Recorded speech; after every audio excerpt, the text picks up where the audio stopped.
everybody. Hope you are all well. We're getting in pretty close to the end of winter here. I gotta say, I am eager for spring to come, and our thoughts are, of course, first and foremost with the people of Ukraine.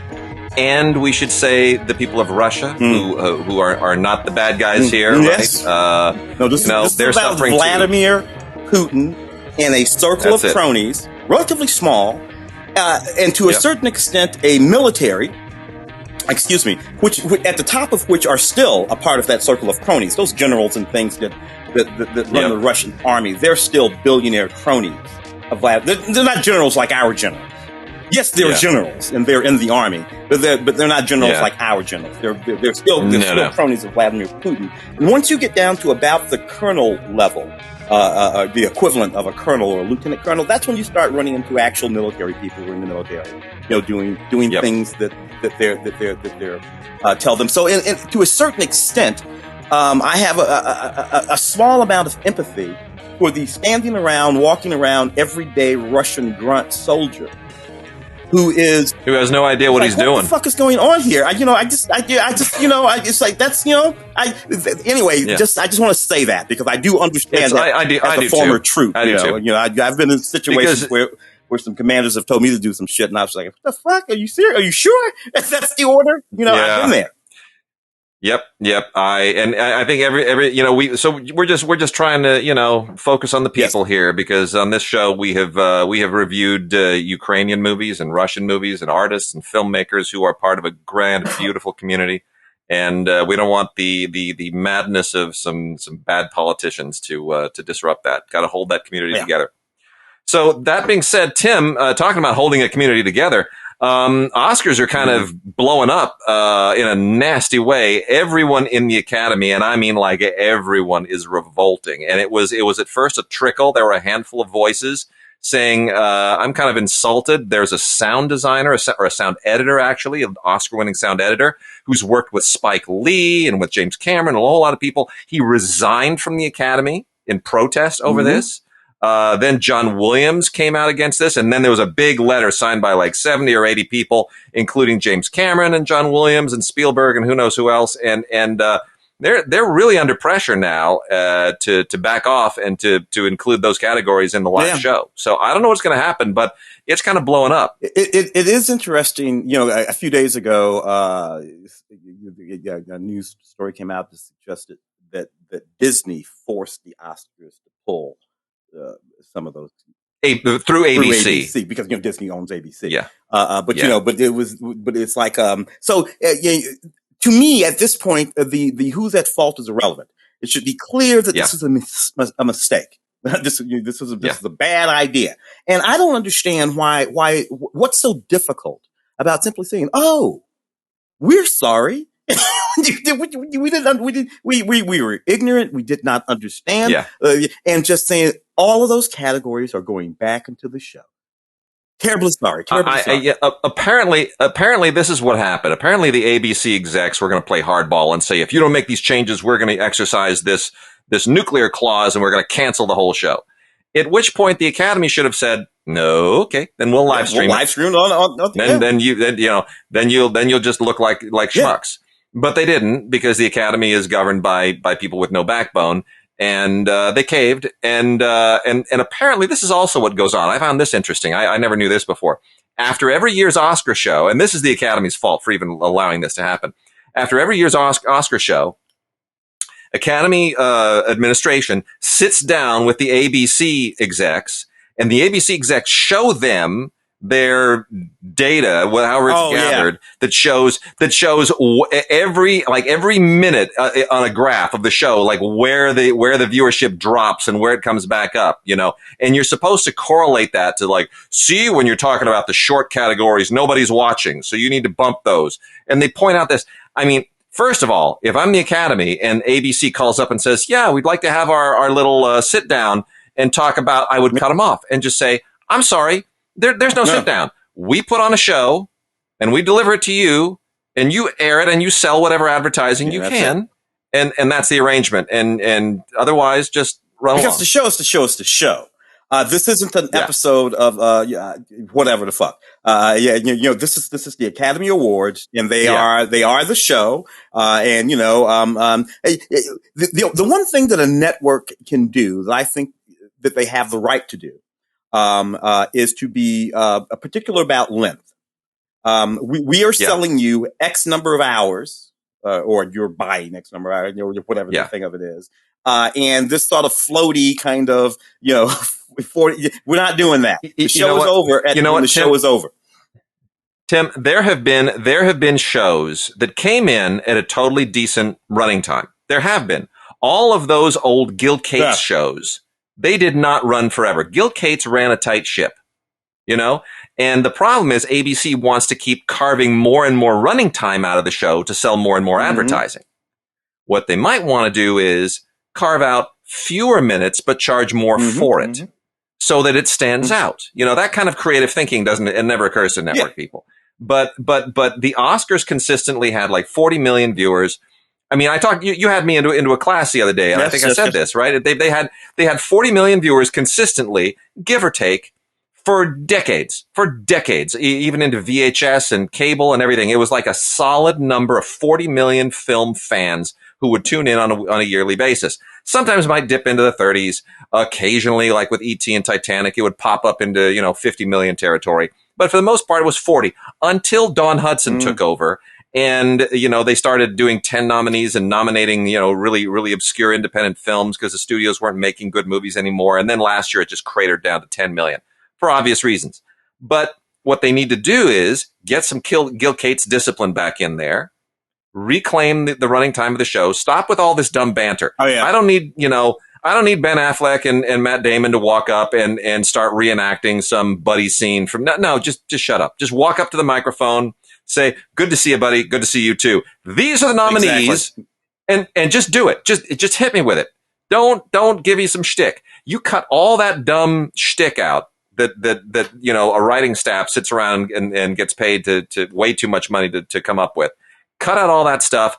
Cut out, cut out the sticks and the bits. All the bits, like Ellen ordering the pizza for everybody, or doing the giant selfie. Yeah. Who was it that got the pizza? Was that Jimmy Kimmel? I can't remember anymore. The thing with the butt, all of that. And look, back in the day, I enjoyed a good Billy Crystal opening number. Yeah. Because, he's Billy freaking Crystal. He can sing, he can dance. Yeah. It's the opening number. That didn't bug me. No. But after that, let's do the show.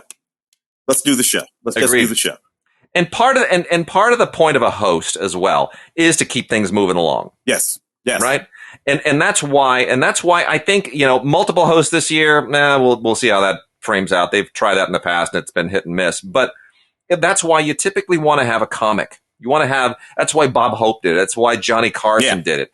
I think Ellen did a good job. I even think the Letterman year was quite good. Chris Rock had some good shows, because comics, the whole point of when you've done stand-up is how to move the thing along. Yeah. You just know how to move the thing along. That's what you got to do in your comic. You got to keep the audience engaged. Yeah, you don't necessarily have to depend on all that writing. Frankly, do away with all of those writers. Bring in sharp, funny people. Mostly read the cue cards for related to what's happening in the show. And if you find the moment to get in there, like Johnny or like you said, Whoopi Johnny, and get in there, tell a joke, and then we move on again. And that's why I say bring on Kevin Hart. Let Kevin Hart get that crack. He's, you brought James Gunn back to do Guardians of the Galaxy. You left him in jail for like 10 minutes. Bring Kevin Hart back. He's that whole thing is washed away. So let him give him his shot. You know what's funny is that we don't seem to have gotten yet that, generally speaking, whatever it is that's got us all agitated at any given moment will not have us agitated in about, 8, 9, 10 months. It's just it's really true. You get that. I was mad about really something about a year ago. What was that? I was really mad. It's really true. What was it? I can't. Well, whatever. I didn't know. It's true. It's true. Dude, I have a friend from, when I was in junior high. And the joke with him was that he would always get mad at you. Like he had a grudge against everybody for 6 months at some point. At some point, there was like a 6-month period when he was not talking to you and he was giving you stink eye across the campus. And we all knew it. We're like, oh, now it's your turn. Give it 6 months. He'll be back. He'll be back on me. He'd really hold a grudge.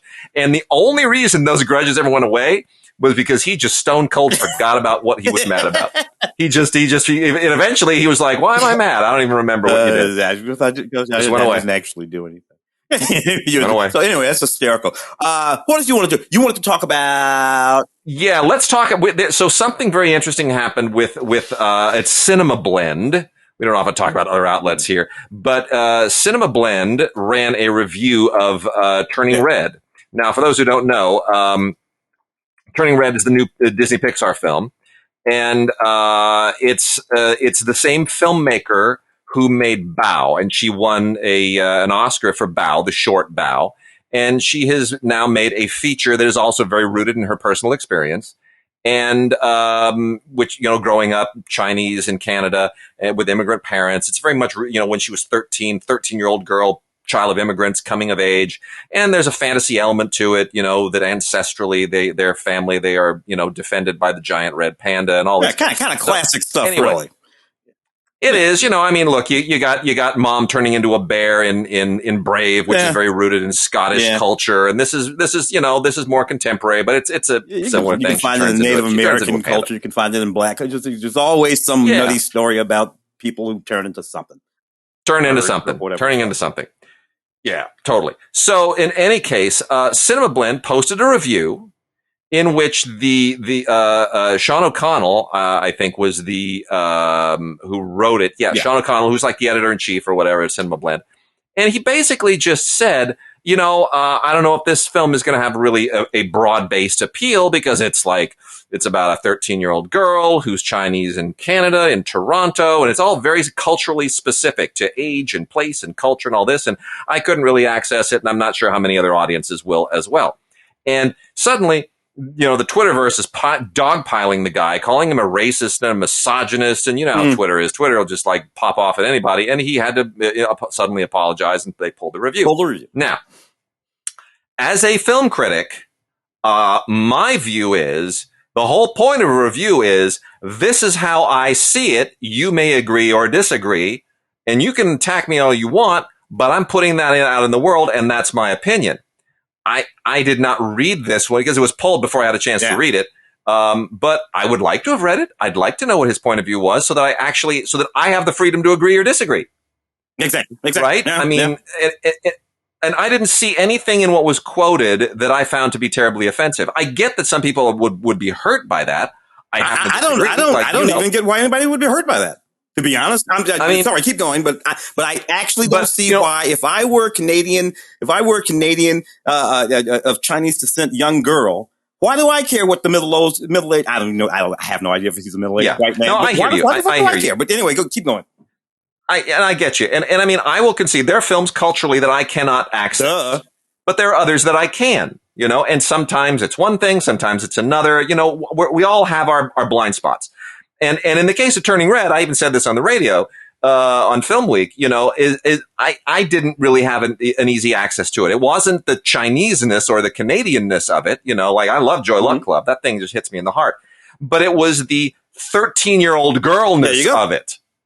That's the part I couldn't really access because, you see, I've never been a 13-year-old girl with boy band crushes and all the other things that are part of this and her little troupe of 13-year-old girls. So I was like, I'm sure that's really great for somebody, but it's not something that I can appreciate. Yeah. So I don't have a problem with that. But man, this really kind of blew up, and I fear that this kind of holding film critics to the flame is going to increase if this is allowed to sort of. Well, it's bullshit. I reject it completely. I'm going to be cursing a lot through in this little section right here because these are the only words that actually represent my actual feelings about it. Bullshit. And as a black film critic for 30 years, I have specifically in written reviews before I was on the radio with you guys. Written sentences particularly when I was writing about, I remember writing about Leslie Harris's film, Just Another Girl in the IRT, early 90s. young black woman, living in New York, gets pregnant by her boyfriend and is going through all of the sort of struggles, that are related to that, in that black community, that she comes from. And I specifically wrote, this is a movie that white folks might not get. This is a movie that's full of black people, in these black places doing these black things. If you do, that's great, but you might not. But because it's perfectly reasonable for you. I know it's true because, frankly, there are a whole lot of movies about white people in white places that I don't get. I have no access to that. You and I talked about Licorice Pizza. Yep, right before the show. So Licorice Pizza, Paul Thomas Anderson's film, set in 1973 Los Angeles. Loosely based around stories from him and his friend Gary Getzman, is it? I think so. Yes, Gary Getzman. Philip Seymour's son. He runs Tom Hanks' production company. Yeah, it's an interesting guy. Had this interesting life. Was 15 years old or so in 1973. Meets this young woman, and they gather all these stories together, and they tell this story about this young white couple in 1973 Los Angeles doing all the stuff that they do. Right? Okay, I kind of like this movie. It's cute. It's funny. And it's in the San Fernando Valley, we should point out, which all of Paul Thomas Anderson's movies are very, very centric to the San Fernando Valley where he grew up. Like Boogie Nights. This movie could be concurrent with Boogie exactly. Nights. And they're all sort of loosely connected to his connection to Hollywood and the film industry, right? These are all very rarefied places and spaces and people. Right. So you're watching this movie, Licorice Pizza. And I know, and of course, these places where we are because, you've been here all your life. I've been here for 30 years. Yeah. But I also know that most people in most places, even a lot of people from Los Angeles who are from places like Compton and Watts and they don't have any idea about any of this stuff that's going on. They really don't. And you and I know when we're watching that movie that Sean Penn is playing, who's he playing? William Holden. They call him. He's playing William Holden. Yeah. But he's playing William Holden. We know that. We know, all of these because we are these sort of insiders to these jokes. But I know that most of the folks, particularly black folks that I know out in the greater world, particularly in St. Louis where I'm from, but out in the greater world, they're not getting any of this. They're not going to get any of this. And so lately when they've been asking me, or I've asked them, have you seen Licorice Pizza? Because, it's this film that's touted as the best film of the year. And you hear it all the time. They were like, no, should I see that? And my answer recently has been probably not. Probably not. You're not going to get half the jokes in the film specifically. And I was just, and we started the show on this. You're like, save it for the show. and I was about to say, let me tell you something. Not only should they not see it, but I would say, if you are a white person who lives further than 10 miles from the actual events in the film, you're probably not going to get it either. And you might enjoy it, but you're not going to get it because I was talking to two friends of mine. Both of them live here, but they're not from here. They're from the East Coast. And they said, we're talking on the phone, and he and his wife, they said, you really liked Licorice Pizza, didn't you? I said, yeah, I love it. And they said, and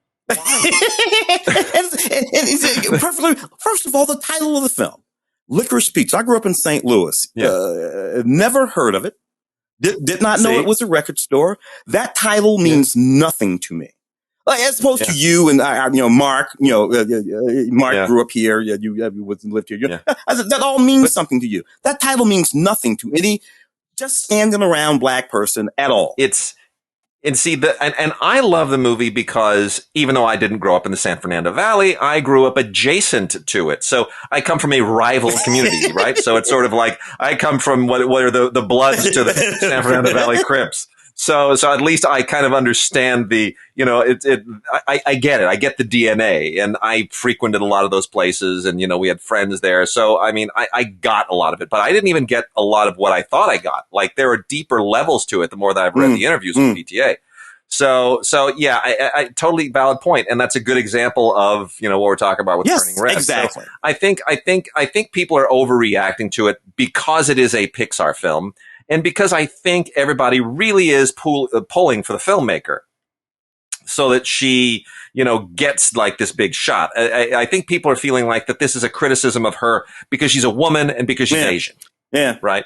that's not fair. Well, it's not fair, and it's not accurate. Worse, it's literally not accurate. The only thing that has happened here is that a film critic has watched the movie, analyzed the movie, and written about the movie from his point of view and perspective, from his level, and then fans of literally that critic will either agree or not agree or whatever. It doesn't really make any difference. It's irrelevant. Yeah.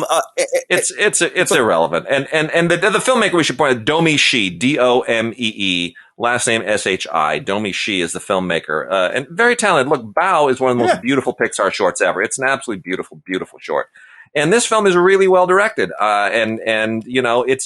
It's very much rooted in her coming of age experience. And I think if this had been like Francois Truffaut making 400 Blows in black and white on a shoestring budget as an independent film, nobody would pay attention. But because it's a $150 million Pixar film meant for general consumption, I think everybody's a little bit touchier about it. And no, they shouldn't be. I just don't even know how you can get there from here, except that we seem to be in that place just in society. I couldn't get there from here. Yeah. I will say this. This is what I said about Licorice Pizza when I was on the radio, because it coordinates a little bit. That it was a very specific film about a very specific place, full of all kinds of jokes and notions and ideas that if you don't know, you will not receive the full enjoyment of the film. You might watch it and still like it, but I can promise you, you're not actually getting it. If you don't know who Joel Wax is, you don't literally know that he's an actual person who was actually who ran for mayor 3 times. you and I were here all 3 times that he ran. If you don't know that he's alive and well right now in New York, running the Andy Warhol Foundation, if you don't understand that he was a closeted gay man at that time, none of this will resonate with you as deep. Now, what am I saying? That's all irrelevant too. But PTA gets to make whatever film he wants to make about whatever the hell he wants to make it about. And the rest of us can watch it, get it, not get it, enjoy it, not enjoy it, access it, not access it. And then when you go out in the world, you say so. Whether you're a film critic or not. It doesn't make any difference whether you're writing that. If he were just a person who went to see that movie and somebody on the street say, "Hey, you see that movie about the panda?" I did. I really couldn't access that movie. It was just so, should he be shunned now by his friends because he couldn't get into the Canadian Chinese panda movie? It's a ludicrous notion. It's a ludicrous notion. Yeah. Well, there's our exclamation point. We're going to dive into some titles now. Tim, let's start on the 4Ks. We got 3 4Ks, a little thin this week. We got 3 4Ks. Escape from LA on 4K. God only knows why somebody believes that this movie belongs on 4K. I guess it's because, they want both films on 4K because Escape from New York's on 4K. We have Matrix Resurrections. I don't even know why that movie exists. And then we also have Alligator, the weirdest thing in the world, but Scream Factory, Shout Factory, right? 1980 cult film Alligator, when everybody was looking for something to kind of still keep the Jaws phenomenon going, find an animal, terrify people, piranhas, whatever it is. Alligator was it. Well, John Sayles, directed by Louis Teague. Louis, before he did those, he did those movies on the show. Was it Under Siege? Under Siege. Those movies with Steven Seagal.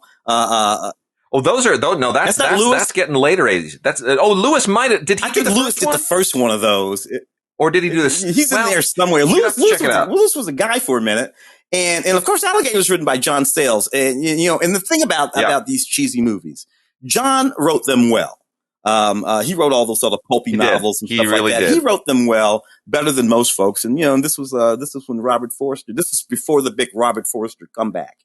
After Quentin got a hold of him. So, this is Robert Forster when his hair was real and he was still kind of a badass guy. Kind of love that.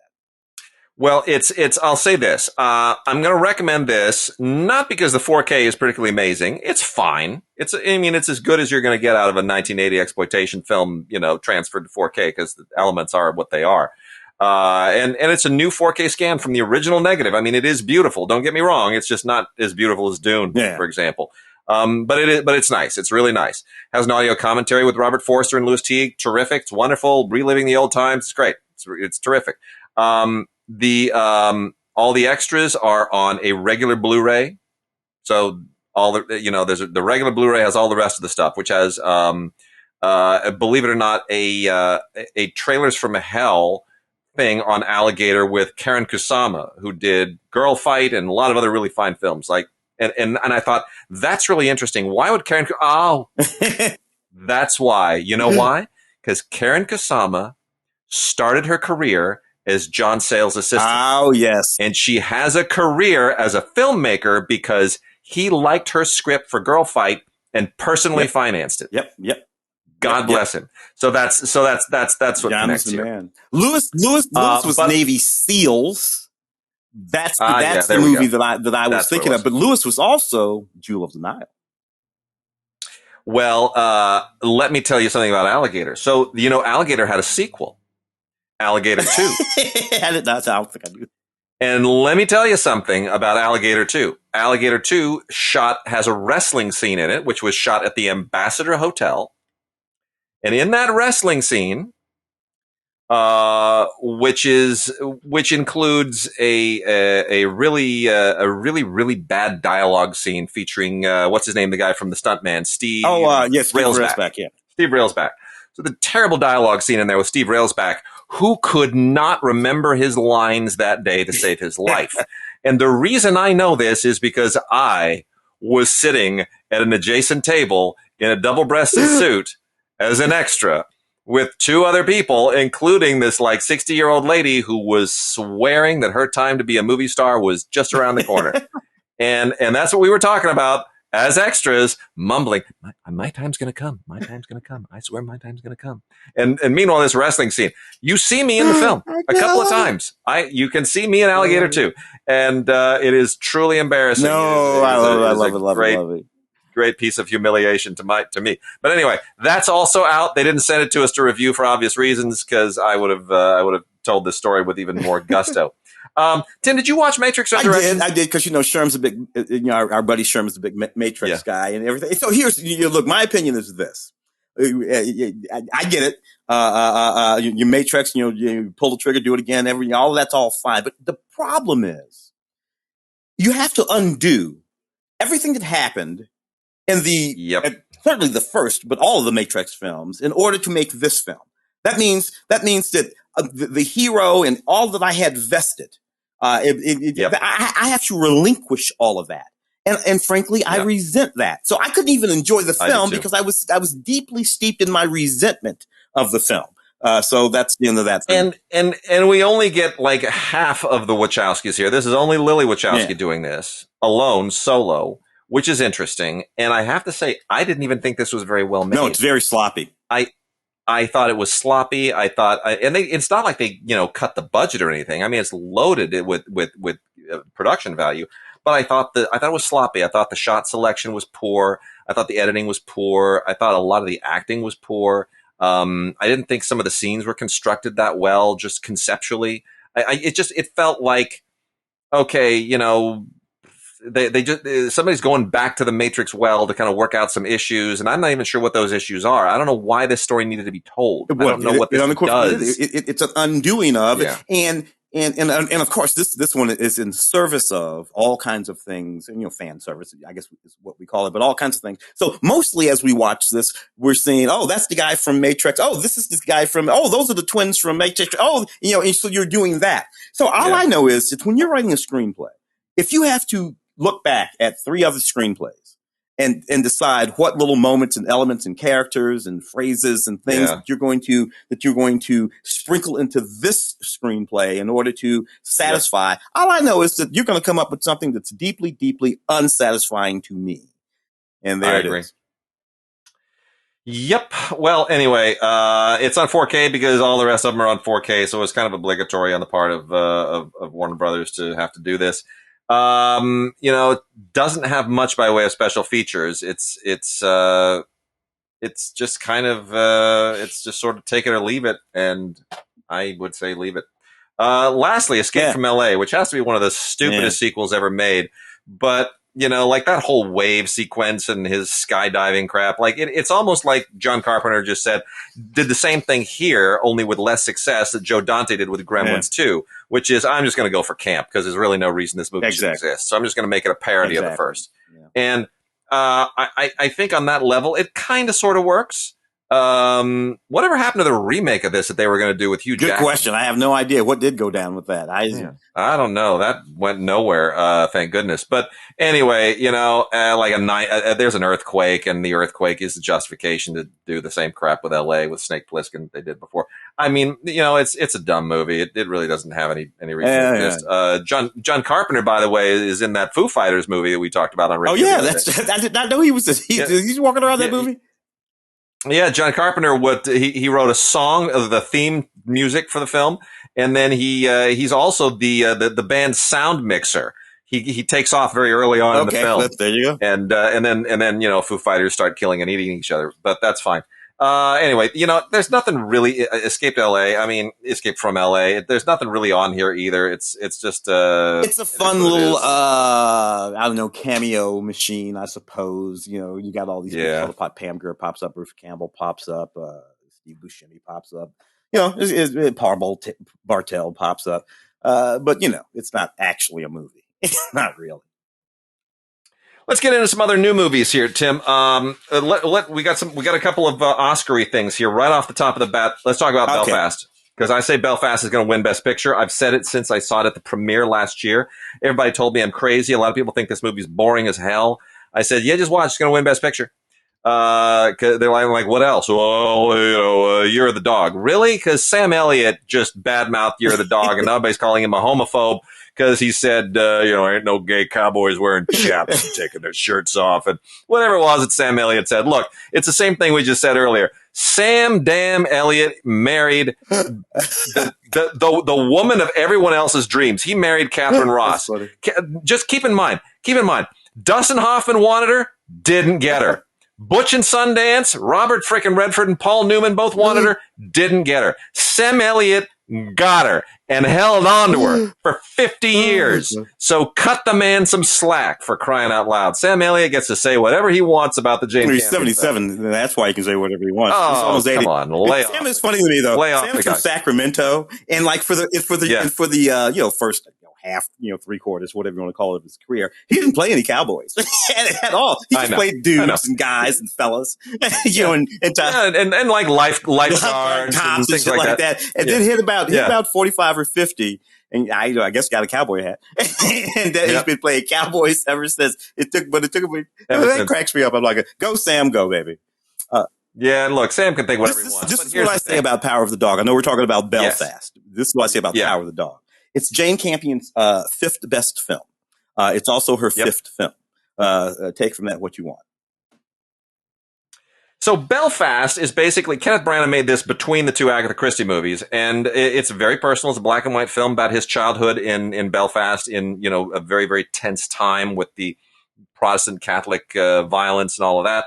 Little boy, family, Jamie Dornan plays his dad, beautifully, by the way. Karen Hines plays his grandfather, Judi Dench's grandmother, and then, absolutely fantastic, incredible performance by Katrina Balfe from Ford versus Ferrari playing his mom. It's a beautiful movie. I like this movie. Is it perfect? No. But it's basically Kenneth Branagh's 400 Blows. But here's the thing. I predicted that this would win because it hits all the categories. It's nominated for, picture, director, screenplay, has acting nominations. It has a very broad-based support. But here's what I just found out today. Focus Features is celebrating their 20th anniversary. Focus Features is one of only 11 companies in history to get double-digit Best Picture nominees. Belfast is their 10th film to be nominated for Best Picture. They are the only one of those 11 companies never to have won Best Picture. So Focus Features is due, and for that reason, I think Belfast will win. I think your math is very strong because it is nominated for one thing or another, like Karen Hines, which means that a whole bunch of people in a whole bunch of categories, and obviously the director's category. The math seems strong. for that one. Look, is it my best picture? No, but then again, my best picture. It's not mine either. Not mine either. Look, my best picture of the year. If by best picture of the year we mean the film that I have already watched more than once this year and already know that I will be watching from this year again and again and again, it's Summer of Soul, of the documentary. I've watched that 3 times already. Yeah. Which is going to win Doc, by the way. There's no. Yeah, Questlove's going to go win that hands down. That's not even a question. But literally that to me is the film it's the one film that as opposed to, for instance, you got House of Gucci there, I think, right? Yeah, we're going to talk about that right next. Because House of Gucci, right? Here's this film, and it's Ridley's second this year. There was also Last Duel. That was this year, right? Yep. Oh, and let me say before we let Belfast go really quickly, it's got an alternate ending on it that Kenneth Branagh talks about, which is interesting. I don't know how I feel about the alternate ending, but it is really interesting. It's really, really worth checking out, and you got to listen to his commentary. It's a beautiful commentary. It's beautiful. It's so filmmaker centric. It'll just really, really inspire you. And then deleted scenes and a couple of featurettes. But Belfast on Blu-ray is absolutely wonderful, and it comes with Movies Anywhere, and I love that because there's a scene at the end of this movie that makes me cry, and it means that I can now have it on my phone, and if I want to watch Katrina Balfe do that thing that she does at the end of this movie that makes me cry, I can watch it anytime, anywhere, and I'm very happy about that. Now, let's talk about House of Gucci. My goodness, this movie. The House of Gucci. Look, because I had to talk about this one on the radio, and to me, just first watching, I just found it hysterical. I found it, but it was funny in all kinds of places and for all kinds of reasons. It's not supposed to be funny, and including all the stuff we talk about, Jared Leto, and all kinds of. But then there was this moment when everybody was just talking about it like it was going to be this best picture. Potential, and I just kept thinking to myself, "You people sounded insane to me that we see the same movie, And then there was a little moment where Lady Gaga was, and she got nominated for something here or there, and then the Razzies came, and once the Razzies came, I think that was the end of it for House of Gucci. So here's the thing: I don't think it's a bad film. I don't think it's a good film. I think Ridley Scott does the best that he can with this material, not fully understanding what it is that he's directing. It's visually sharp and it's slick and it's, got some good performances, even though everybody is sporting those hokey fake Italian accents and speaking English. That's what everybody kind of ripped on. And the funny thing is, when you look at video of Patrizia Reggiani speaking, you go, holy crap, she really is that weird. Yeah. They're like Gaga's not doing camp. She's doing Patrizia. Yeah, she kind of nails it. Yeah. And she kind of nails it in an amazing way. But you don't know that unless you actually go and look at it. It's very easy to rip her for being campy. But here's the thing. Jared Leto. This has been my one-liner all season on this movie. Whatever movie Jared Leto thinks he's acting in, I love that movie. I love that movie. The actual movie that he's in, not so much. But whatever movie he's acting in, I want to watch that movie over and over. He has lines. The accent that Jared Leto is doing, everyone else is doing like a really bad kind of phony Italian accent.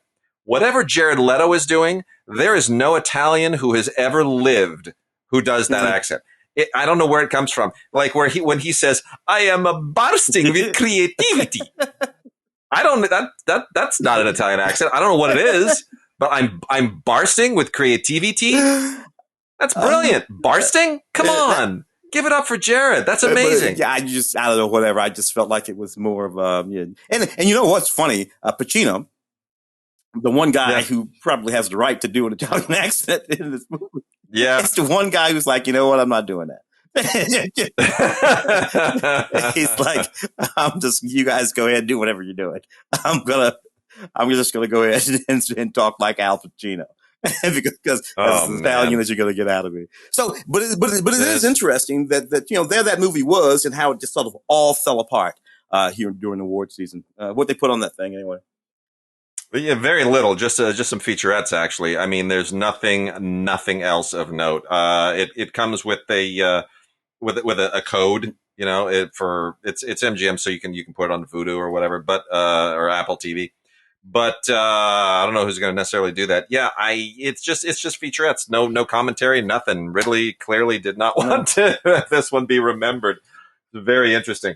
So let's also talk about Coming to, as in numeral 2, America. Coming to America. Eddie Murphy revisiting the character that he made famous in the original Coming to America that's two decades ago. That's two big back to back. I don't know that Eddie needed a comeback, but you know what I mean.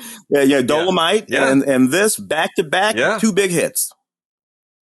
Two big hits, and I'm gonna come right out and say it. Both of those films directed by Craig Brewer, by the way. Very smart. He realized he's got something going with Craig. Craig knows him. He knows Craig. They're copacetic. So both of these directed by Craig Brewer. I'm gonna say it right up. I like this better than the original. Oh yeah. It's funny. It's funny as hell. There is a wonder. It's nostalgic. It's great. He's gone. And Eddie does two things here that I think are really super smart. Number one, he leans into the nostalgia. They're not sort of throwing the original film under the bus. There's a scene here where a whole bunch of performers show up. And I'm not going to tell you who they are, but if you are a child of the 80s, as we are, I just sat there and I was just enjoying the cameos. I'm like, this is fantastic. I could just do a whole movie of just these cameo performers showing up. And Eddie is dancing and he's loving it. It's just so much fun. Mm-hmm. And the other thing that's smart is he hires a whole bunch of his buddies for really, really great supporting parts because Eddie does not feel like he needs to prove anything anymore. He doesn't need to carry this movie. He can bring on a whole bunch of other people and let them carry the movie for him. He can, bring on Tracy Morgan, let Tracy Morgan have some fun. He really feels like I can spread the love a little bit. Leslie Jones gets some really, really great scenes. So that I thought was fun. Wesley Snipes is hysterical in this thing. So that I thought was really sharp. Was that Eddie was like, you know what? I've done this character. I've carried the movie before.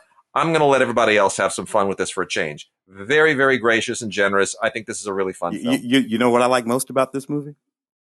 Nobody from the first movie is dead.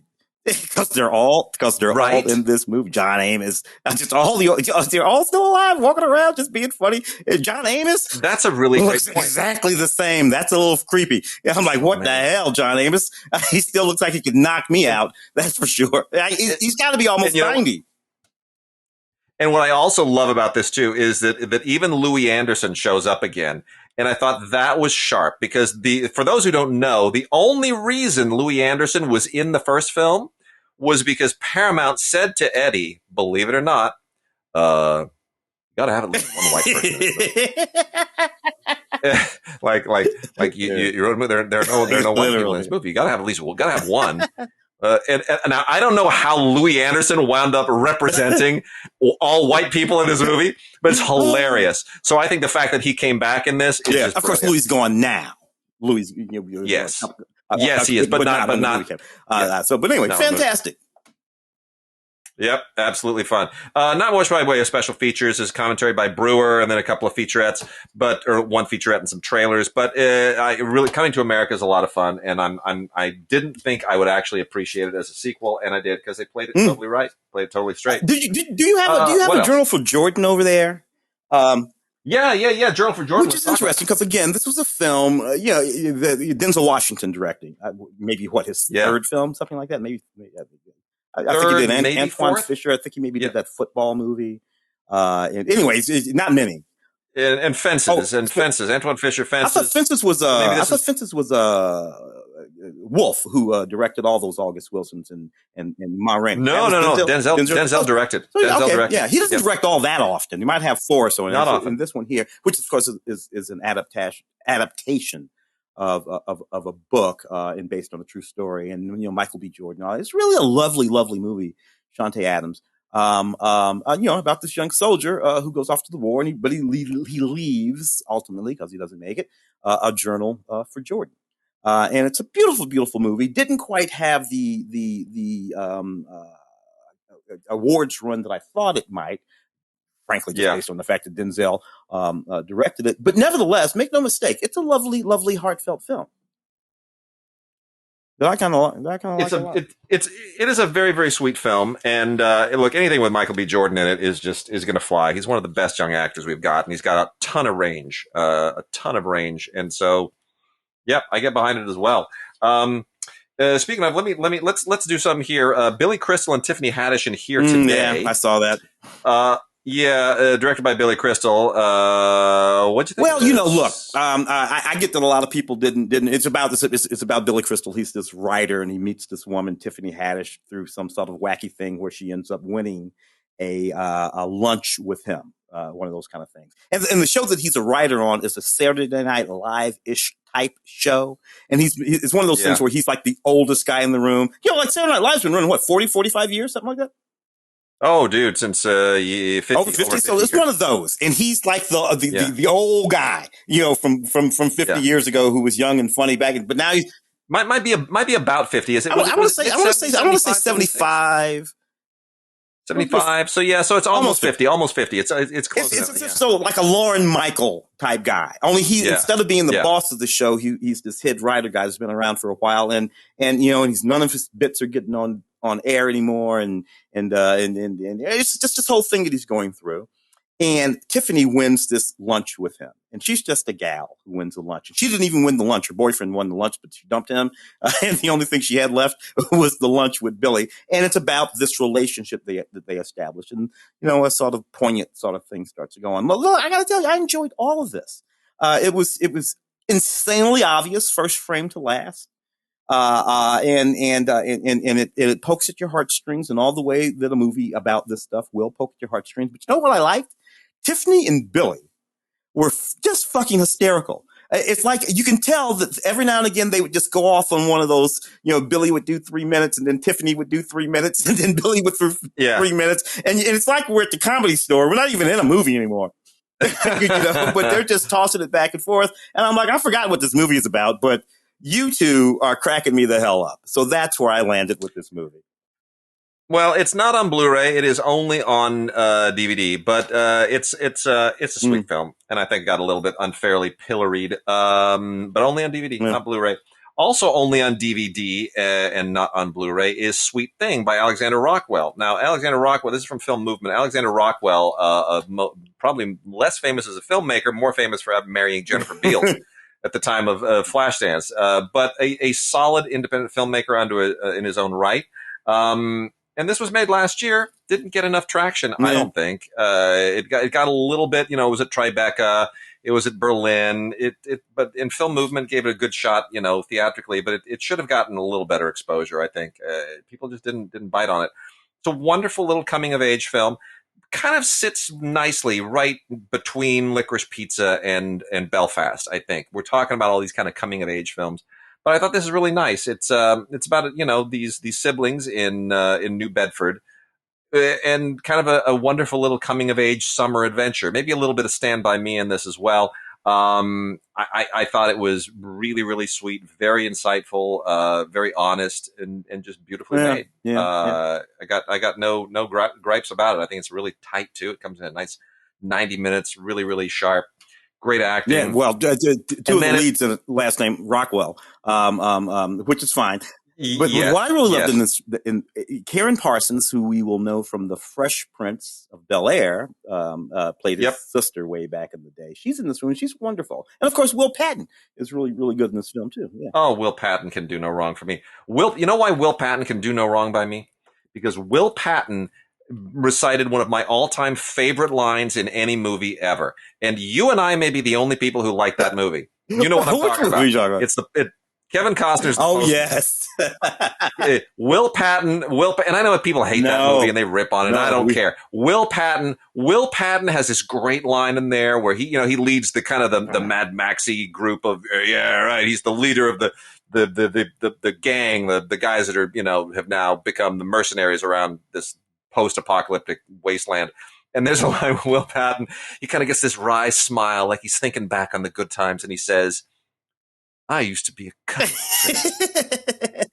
I love that line. It's just beautiful. It's just beautiful, and spoke to the thing that movie was about that people just didn't seem to get. I'm like, why are you people not getting what's going on in this movie? It's a great movie. I wish that would wind up on 4K. There's a movie I could do with on 4K.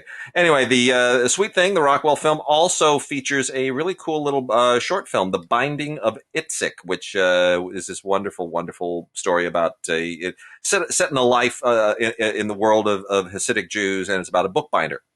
And it's really a good short film, much better than I expected it to be. Some of these short films can be real ringers.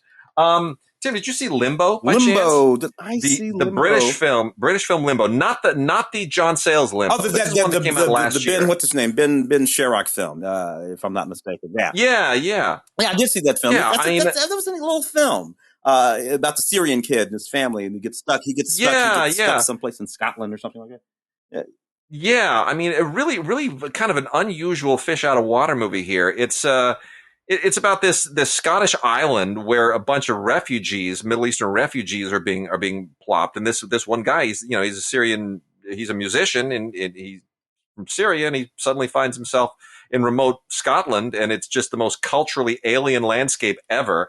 But it doesn't do what fish out of water films typically do. It's got a very interesting, the musical thread is very, very symbolic. And I thought this was a really, really interesting film. I love the actor, Amir El Masri, who plays the lead. I think he's just absolutely terrific. And the instrument he plays is the oud, the O-U-D, the oud, which is kind of like a balalaika guitar thing, but it's more Arabic. But I thought this was a sharp little movie, and I thought it played all of the cultural dissonance elements just right. I really did. What I like about both this movie and Sweet Thing? They're both written and directed by Sweet Thing and Alexander, and this by Ben. So really, they are the full and complete thought and creation of these filmmakers. You don't get a lot of this anymore, because a lot of, based on this and based on that, or 15 writers and co-writers and all this kind of stuff. But these stories are these really clean stories written by and then directed by one person. And that singular voice works its way through both of those films. And it's a thing that you can just tell. It's a thing that you can see when that single voice is coming at you like that. And that's one of the reasons why I like both of those movies. So we also have a movie here called Silent Night. This is a little indie that came out just around Christmas time, as you might expect. Has a really great cast. It didn't get tremendous exposure. I was a little surprised. Johnny Depp's daughter is in this. So is Matthew Good, who I think is terrific. Keira Knightley. A really interesting drama-y holiday thriller. And the premise here is that at this wonderful little house in the English countryside, this couple has a Christmas dinner. They bring some friends over for a Christmas dinner, and you think it's going to be a nice little holiday movie or whatever. And then it kind of goes south, and it goes in a very unholiday direction, which I thought was a little predictable, but also kind of brave. It's funny. It's kind of darkly comedic, and it's not cynical at the same time. So it kind of, takes one of those dark pokes at Christmas that you get from Christmas horror films and things like Bad Santa, but not so much that it loses the Christmas spirit completely. I thought it was really, really kind of sharp, and it doesn't really have anything by way of extras on it, alternate ending and deleted scenes, but I thought very nicely acted. I thought I like what Keira Knightley's doing at this stage in her career, and I love Matthew Good. I think he's terrific, and supporting cast. I like where it landed. And again, Camille Griffin, one director, one writer. She wrote it, she directed it, and you can see it all the way through. I'm really loving that. I agree, totally agree. Twist. Did you see this with Michael Caine and Lena Headey? I don't think I saw Twist. No. So another one, these are movies that just literally kind of came and went, and you'd think Michael Caine, Lena Headey. I mean, Michael Caine is still Michael Caine, for crying out loud, and Lena Headey, has had his great career, and then Game of Thrones kind of blew her up all over again, and what's going on here? Why did this not get better attention? Basically, this is a present day reinterpretation of Oliver Twist, and it takes Oliver Twist, it turns into a present day crime thriller, which I think is really, really smart, because it lends itself. If you think about, some of the best Dickens, like Oliver Twist, it's very easy to take all of those characters and all of those dynamics and drop that into the present day. it might even make more sense now than it did in Victorian England. So I think they did a really, really great job. Michael Caine can do absolutely no wrong. He's just, I mean, he basically plays Fagin here, and he is just so stinking good. I really thought this was great. Rath Law, who plays who plays Twist, the Oliver Twist character, is really, really good. And, Lena Headey plays this remarkable. I won't say anything else, but she's terrifying. She's really terrifying. As she used to be a romantic lead, and now she's really nailed it. She's great. So anyway, that's worth checking out. Let's look at some other new films here. I saw Silo. About the kid that gets trapped in the grain elevator. Marshall Burnett film from Oscilloscope. And that was absolutely it was creepy and scary, frightening, and very, very well done for a film that pretty much takes place mostly in or outside of that 50-foot grain silo with that kid stuck in it. And I'm like, this is very clever, and it's a drama, not a thriller, and just some stuff going on. But this is very, very clever. And just because that, it's like quicksand. It's like being trapped in quicksand. Anyway, terrifying premise. Oscilloscope, another little company that's really, I hope these companies all make a really strong comeback. But yeah, one writer, one director, good vision there.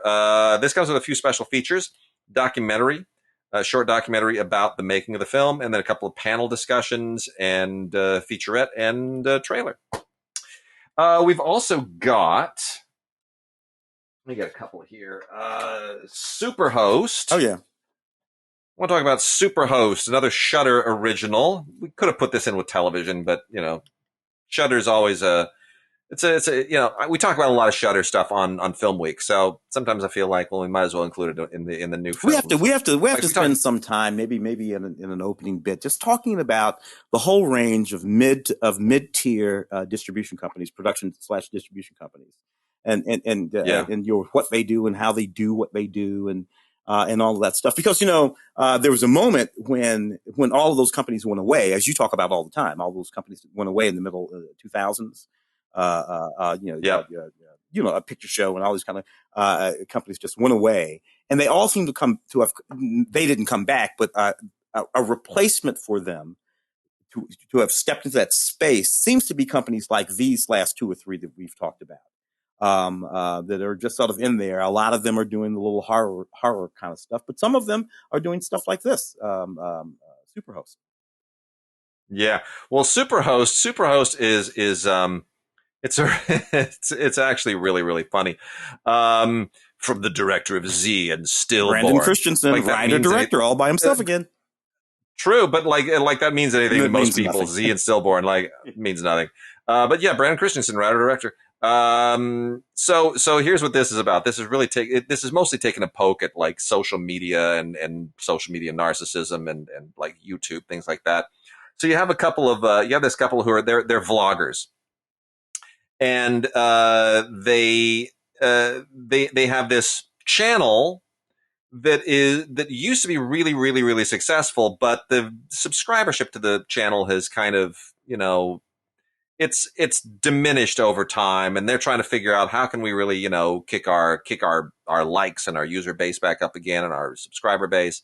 And so that's when they choose as their new host, their most recent trip. It's a travel thing, right?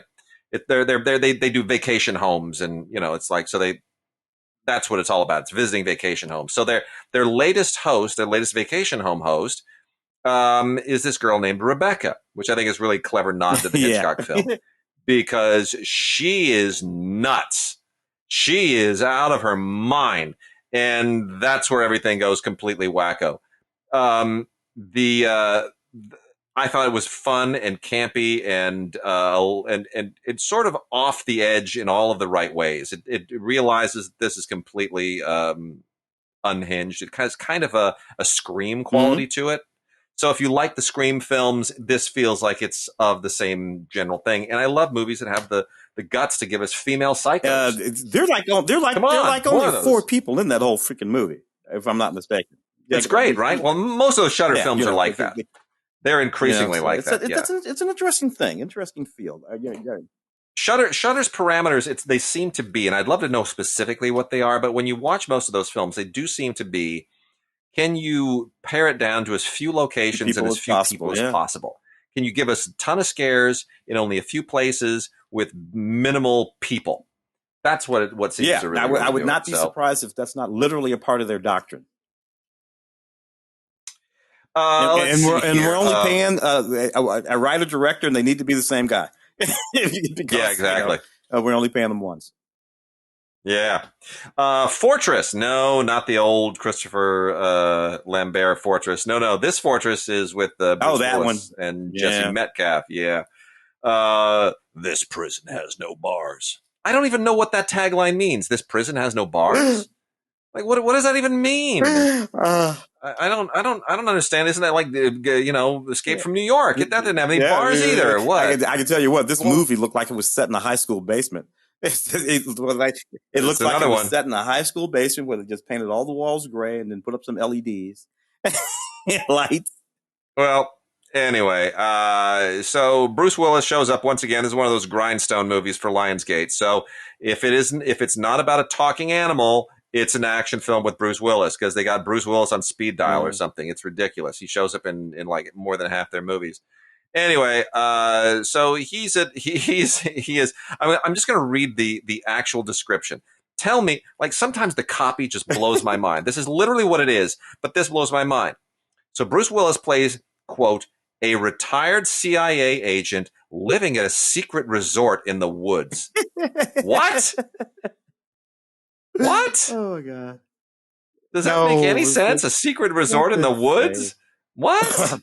Anyway, no, this is mostly a father-son thing. So his son comes and visits him, his son played by Jesse Metcalf, and little does he know that his arch nemesis, played by Chad Michael Murray, is following the son to try to find him at his secluded secret resort in the woods. It's absolutely ridiculous. Anyway, Shannon Doherty shows up in this thing, and good for her, Shannon. So, but what are you going to do? It's one of those movies. Yeah. Anyway, I just don't understand. It is what it is. The Bruce Willis, his management, his agents. I guess he has. I just don't understand what they're. Look, I get money is money, and Bruce makes a pretty penny every time he does one of these wacky things. But Bruce Willis is a perfectly good-looking guy. He's a fine actor, as we all know. And I just don't understand why you would never make a, real movie. Literally never, not ever. You're just not going to, I can't think of the last quote unquote real movie. I think he walked around one of those one of Arnold's, what did Arnold call those movies? The Exterminators, the Terminators? What does those Arnold Schwarzenegger? Yeah. He walked around one or two of those, right? Yeah. But I just don't understand why he's just not making every now and again. I don't know. Make a real movie. I don't know. Get it? I don't know. All right. As long as we're on the subject of grindstone, got another grindstone film here. It's called Zeros and Ones, and this is unusually a much better grindstone. Really, every once in a while, something really sharp happens, and you get a pairing between Ethan Hawke and Abel Ferrara. And wow, Abel Ferrara is still kicking him out, not getting quite the love that he used to get, but I think this is not bad, actually. Zeros and Ones is the movie. And this is a political thriller that takes place entirely in a 24-hour period, less than a 24-hour period, in Rome. And it's tense, but it's mature, and I think it's really, really sharp. Ethan Hawke plays a soldier who has to try to stop a terrorist bombing. And then, there's all this stuff about how his brother is in prison, and there's all these other little geopolitical machinations going on. And it ultimately gets a little bit silly. There's like a Vatican hook in this thing that sort of doesn't quite hang together. But otherwise, I thought, you know what? Abel Ferrara can still do that. He's been making more and more obscure, arty films, very personal films in the last few years. But when he needs to become that guy who cut his teeth on Miami Vice, he can be that guy again. He's still got those chops. And that's all label, written and directed by Ethan's starting to look well, his age, I guess, which is no point at him. It's great, but it's good actually. It's a good thing. I like looking at craggly Ethan Hawke face. I want them to get the whole Explorers team together again as adults. Adults. I did. I was a guest in that documentary, that David Weiner documentary about In Search for Tomorrow, films from the 80s, and that movie comes up like a dozen times in that movie in the documentary of the Explorers. That's funny. Yeah. We have another film here that I was going to discuss, but we were asked by the distributor to not discuss it because of the Russian angle to it. So I'm just gonna say because it is a Russian film, and they have so in the interest of kind of supporting them, if anybody is listening, we will not be talking about the pilot on this show, and we will hold that until we honor their request to review it. But Nina Bergman in Hell Hath No Fury, I will say, if you're looking for a war film, this one more than scratches the itch. It's a little bit cheesy. This is also from Well-Go. It's a little bit cheesy, but I actually kind of really, really enjoy it. I shouldn't say it's cheesy. It's a little bit, it stretches credibility because, there just weren't any female kick-ass soldiers in World War II. It just didn't happen. But you kind of buy into it here. You buy into the idea of this female, action hero in this thing. She's taken on, everybody and doing a hell of a job of it. And there's a Nazi gold story to it, which is a little bit silly. But by and large, I thought this thing was really good. Jesse Johnson directed this. Never heard of Jesse Johnson. Written by Romain Sarek, I guess. Anyway, people I've never heard of, but really, really sharp. So, Jesse Johnson did Triple Threat, if that means anything to anybody. But otherwise, it's kind of a little bit, I Spit on Your Grave, put into a World War II context. Hell Hath No Fury. Kind of had some fun with that one. Should we move to let's do Cop Shop and then go into some television? Alrighty, brother. If we can. Yeah. Because we got a bunch of TV, and then there's some other classic movie things that I wanted to hopefully get to before the thing. And I'm also, by the way, as long as we're at the hour mark, I'm going to be doing some anime for the last half hour of the show today. Haven't done any anime in a long time, so I'll let Tim go, and then I will clock the show out with a bunch of new anime and maybe some Asian films. We got a bunch of really cool Asian indies that are worth talking about too. So Frank Rio. There's a guy that I've really grown to love. He's really he's grown into his own as an action star, kind of a second tier action star lately, but he's paired up with Gerard Butler in this, who has more ways of growing unattractive, weird facial hair than any actor I have ever known in my life. This is just a terrible beard that he's sporting, but whatever, it works for the character, I guess. But how do we feel about this sudden late career resurgence by Frank Well, I love Rio? All of that, and it's not even like a resurgence because he saw it. First of all, Frank started late because Frank was running around. What is that? MMA or whatever that's something. One of those fighting things, and sort of worked his way into playing mostly bad guys in those movies. And then he did that one. I think it's called The Gray with Liam Neeson. And Frank was really good in that movie. He had some dramatic shit to do in that movie, and he wasn't just the bad guy. He was actually the bad guy in that movie too. But he was dramatic, and he was really, really good. And since then, Hollywood has been treating Frank like a real actor, not just like some MMA guy or whatever he was who came over. And of course, this is Joe Carnahan. And Joe's no slouch. He knows what he's doing. So this worked for me, man. I dug this movie.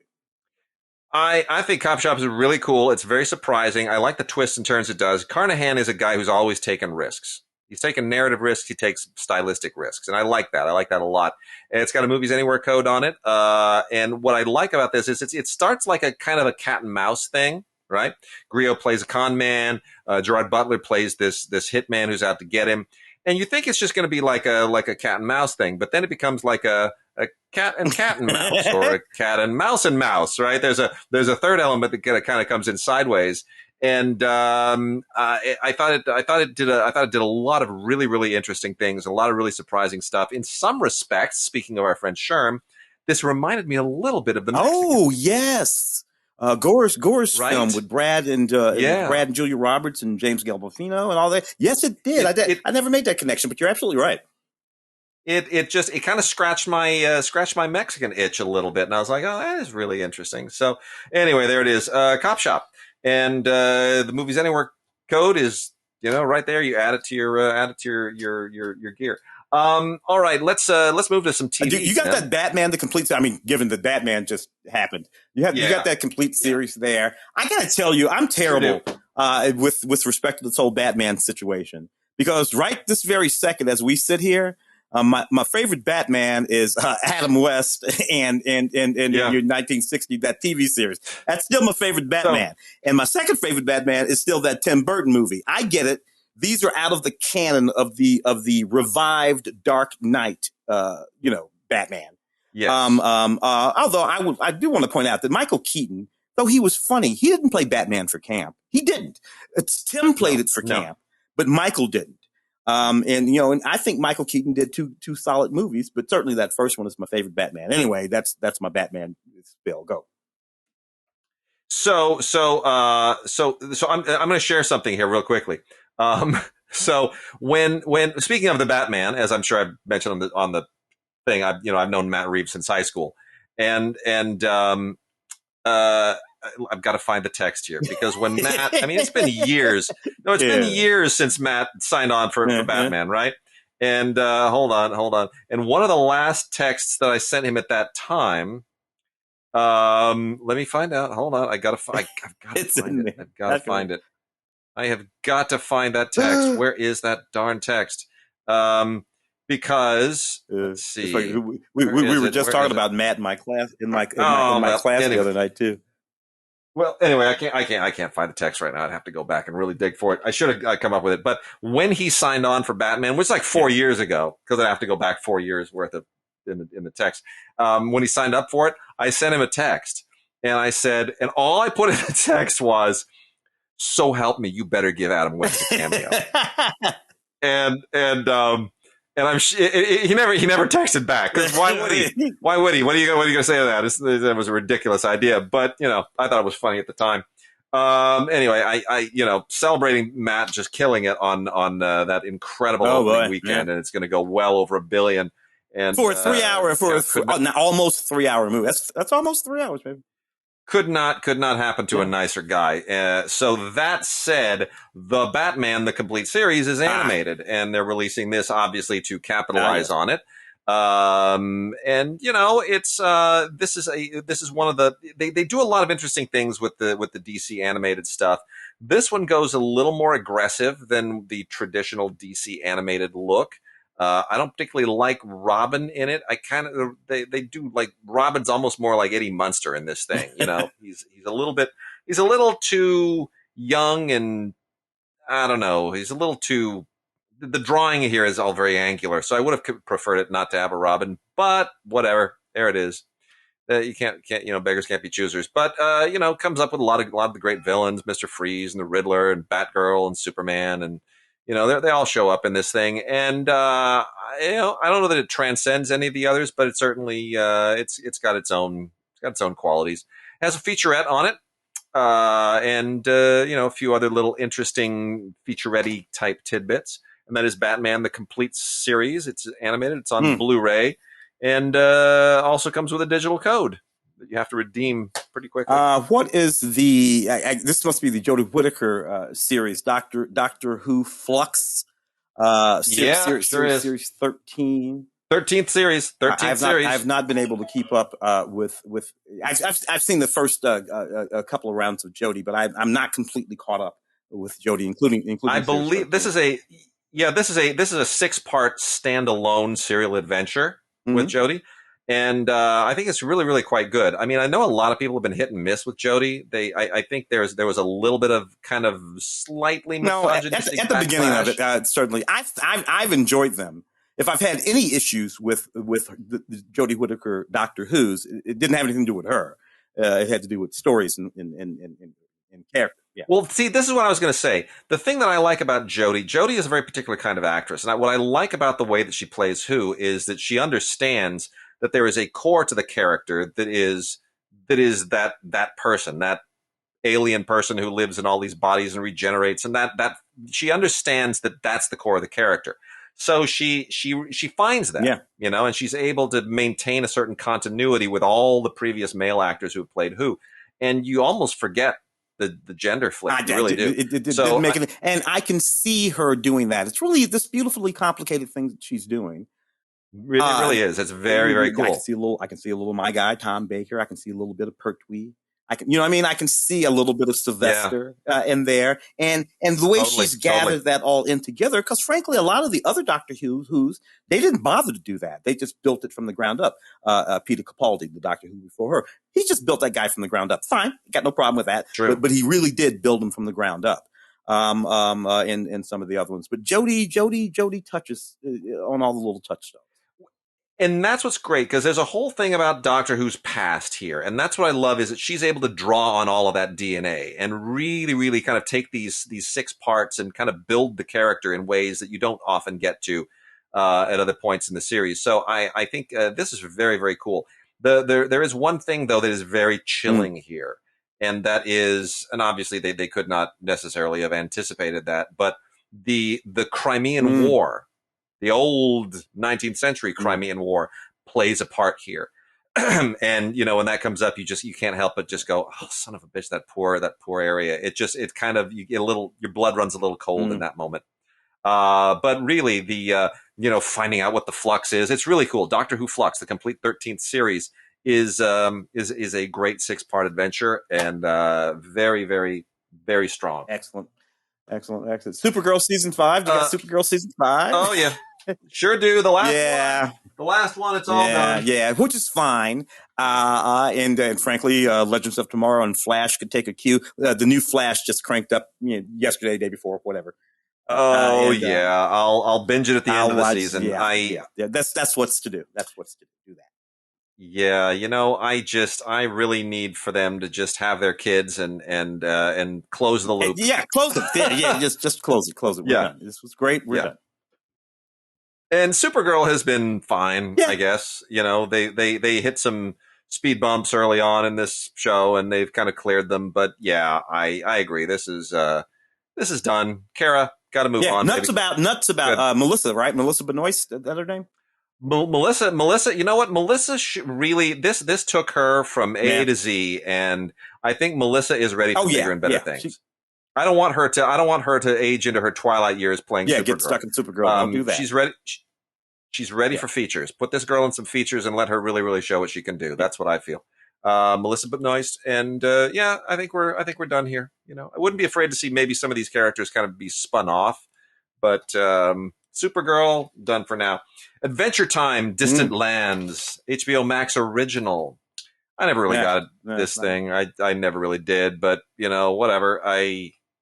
I guess somebody really loves it. Cartoon Network makes a ton off of this thing. Never liked the artwork. Didn't really get the writing, but there you go. Adventure Time, Distant Lands. It's going exotic. Takes you to Mars and whatever else.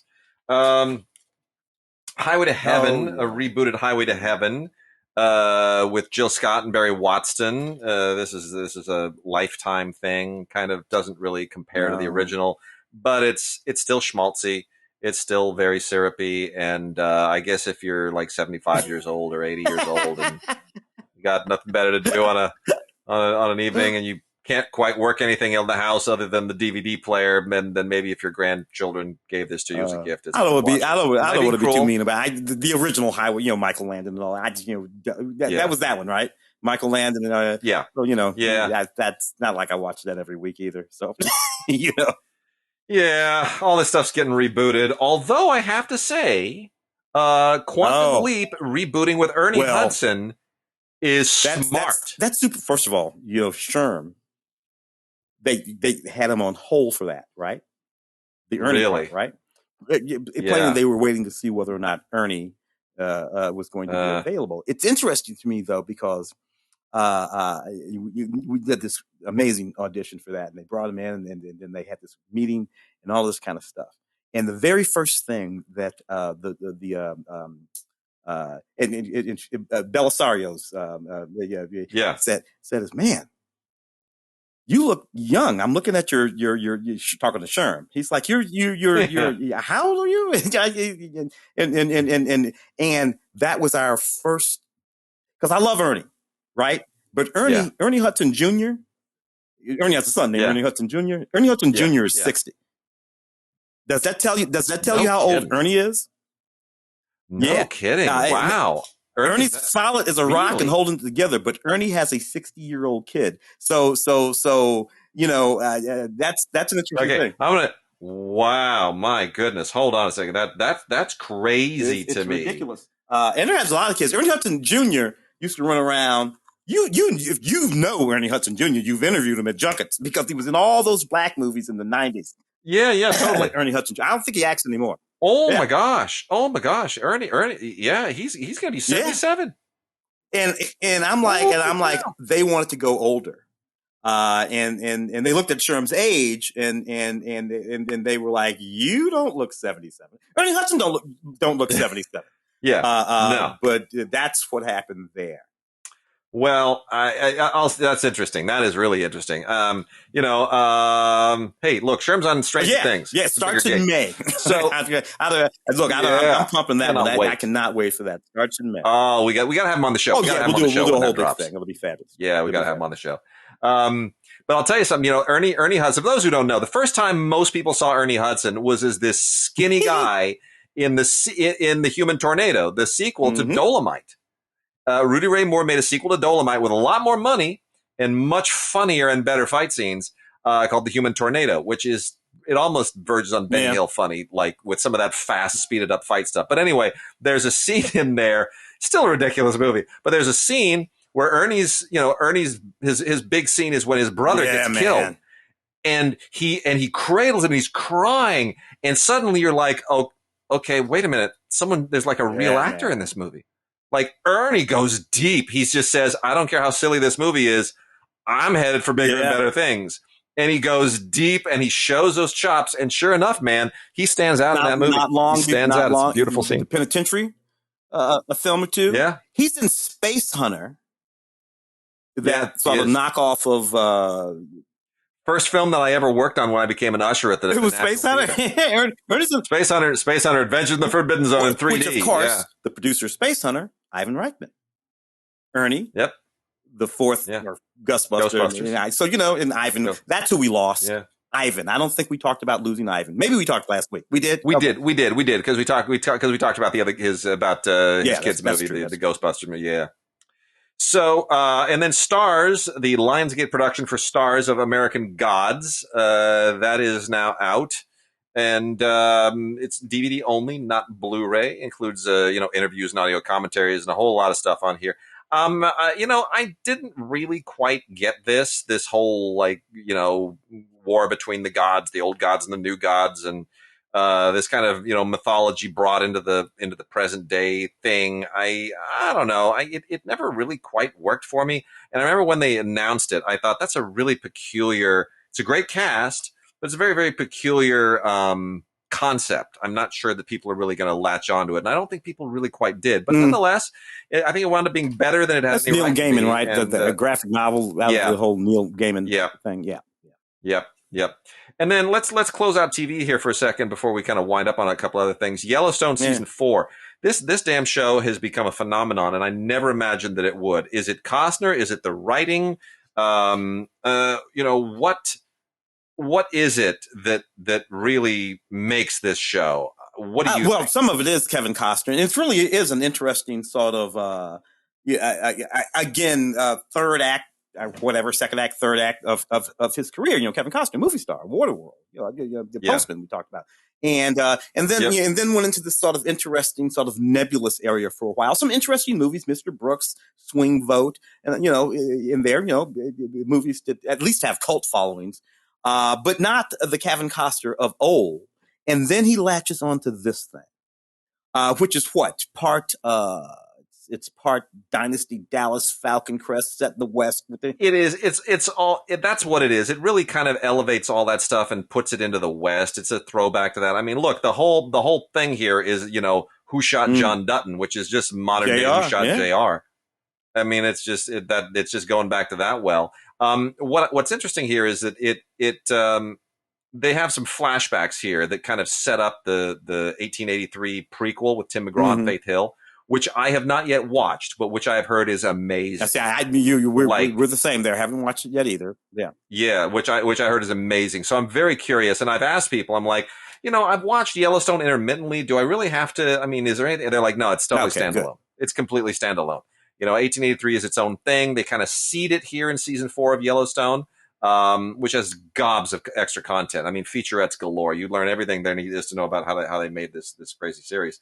Taylor Sheridan, I mean, this is why he's getting paid outrageous amounts of money, because he just keeps striking gold. It's interesting though, because, back in the day, a guy has a sort of opening moment like Taylor Sheridan in films, and, generally speaking, what they would do is keep making big ass movies. Hell or High Water, and he made Wind River in that, but Taylor got himself straight to TV just as quick as he possibly could, with a good idea and a good concept and a good series, bringing in, and frankly, that's where he's been. It's the whole business has changed. Used to be do TV so you can make movies. Now it's make a movie so you can get a TV series. And man, do you make money in TV now? Money. It's all flipped just within our lifetime in the business. All right, so I'm going to kick through just some classic titles here before we wrap out, and then I'll dive into some anime. So Paramount has released a whole ton of stuff lately, classics galore. No reason for us to review most of this stuff outright, just to kind of put it on your radar, tell you about some of the extras. We got a 30th anniversary steelbook of Wayne's World, which still holds up. I mean, when Garth does, when Garth does Foxy Lady to the Jimi Hendrix, it's hysterical. It still kills me. And he does a little thing with his fingers. I laugh. I still laugh. Tia Carrere's great. Christopher Walken's great. It's fantastic. Rob Lowe looks young, still looks young. Kills me how that guy just doesn't age. Penelope Spheris, knocked out of the park. Really a lot of fun. It's a steelbook. If you have anything previous to this, there's not really enough here. It's the same commentary with Penelope Spheris, but if you don't have it, you want to pick up that steelbook. Blu-ray of Beavis and Butthead Do America absolutely just wipes me out. This is the 25th anniversary of it. It's not a steelbook, but it is on Blu-ray. Great Mike Judge and Yvette Kaplan commentary. Just totally classic. Few other things, MTV stuff on this. It is just, this movie is so stinking funny. I can't believe they didn't do another one. It has that great psychedelic animated sequence in there that Rob Zombie did, which I still think is really, really kind of crazy. Paramount also is giving us brand new Blu-ray versions of Reds and Heaven Can Wait, Warren Beatty's two classics from the 70s and early 80s. Both of them are great. With the Rams now winning the Super Bowl, Heaven Can Wait has a whole new cachet, right? Doesn't it? It's a whole new thing. Yeah, Rams are hot again. Charles Grodin is terrific in this as well. Man, I mean, really, really. Yeah, right. I mean, it was co-written with Elaine May, who recently won LAFCA's Career Achievement Award, I think last year or year before. And, Buck Henry, who just left us, was co-director of this thing with Warren Beatty. I mean, Heaven Can Wait is a classic film. And between these two films, Warren Beatty's still the only guy who has been nominated in 4 categories for 2 consecutive films. I did not know that. Producer, director, writer, actor. That is fantastic. I did not know that. He got 4 nominations twice in a row. Kind of nailed it. Reds is the 40th anniversary edition. Probably not a movie that you want to be watching right now, given the whole Russian thing. you might want to let the air leave the room a little bit, but Reds is still an unbelievable movie. It won in Best Director in 1981, and Chariots of Fire went on to win Best Picture. There was a split that year, but what a tremendous movie. Forget about the politics of it. Unbelievable supporting cast: Gene Hackman and Jack Nicholson, and Diane Keaton. It's a tremendous beautifully movie. Shot too. All of those really interviews, all of those interview sequences. Vittorio, that's what made this cool. Vittorio Storaro shot the hell out of this movie and won an Oscar for it. But yeah, the fact it's the first and really the only movie that ever successfully did that, where it took real interviews and wove them in with a narrative, a dramatic narrative. They would later do that on China Beach in a few episodes, including the finale of China Beach. But other movies have never done that successfully. They tried to kind of do it in the Being the Ricardos, but those are all fake interviews. Exactly. Yes, not the actual. Right. And then we got a bunch of Paramount titles from the Paramount Presents line, which are worth mentioning. Volume 25 is Rudolph Valentino and the Sheikh, made in 1921. Valentino's house doesn't exist anymore. They put a freeway over it, but one of the great, beautiful faces of all time in the movie is one of the all-time great silence. I'm glad that that Paramount is paying tribute to their silence and really putting some love there. Volume 27 is Vanilla Sky, the American remake with Tom Cruise. I prefer the Spanish original, but this is fine if you kind of feel the need to watch Cameron Crowe make a fool of himself a little bit. Mommy Dearest is Volume 17. Total camp classic. Faye Dunaway, of course, doing her level best to make Joan Crawford look like a complete psychotic lunatic, based on Crawford's daughter's book. I'll let people make a decision as to whether or not they want to solicit that. And then just two more here. Harold and Maude, Volume 29, and Ragtime, Volume 28. Just want to talk about for a second. Tim, Ragtime and Harold and Maude, how are those aging? Harold and Maude quite well, I think. It's funny because I am in fact teaching that class over there, and one of the directors that I sort of mentioned off the top of my whatever I was talking about was Hal Ashby, and every one of those 21, 22, 20 whatever year old students knew who Hal Ashby was. That is a great sign. Really is. That is a great sign, because I'm usually really worried that you drop these names, I've done that in Ray's class on occasion, where I'll be like, anybody here, fans of Zhang Yimou? And they just look at me like dead eyes. I'm like, okay, if this was like 1990, fine, fair enough. But come on, it's one of the, stop it. That's really good. I'm glad. That means Hal Ashby resonates. And they certainly know Harold and Maude and being there and all that kind of stuff. But yeah, so Harold and Maude, I think, doing quite well. Ragtime, what do you think? Yeah. Another movie from 1981, same year as Reds. I think if it weren't for Reds and Chariots of Fire, this would have done much better. It went on to be obviously a legendary Broadway musical and an incredible musical, but it's still a fascinating story. It's a really, really great story. And, it's adapted from a legendary book as well, by E.L. Doctorow. And Milos Forman, I think, does an amazing job of taking this vast tapestry, this huge, sprawling 19th century kind of America coming of age, industrial revolution tapestry, and really doing something with it. I think there are some amazing performances in here.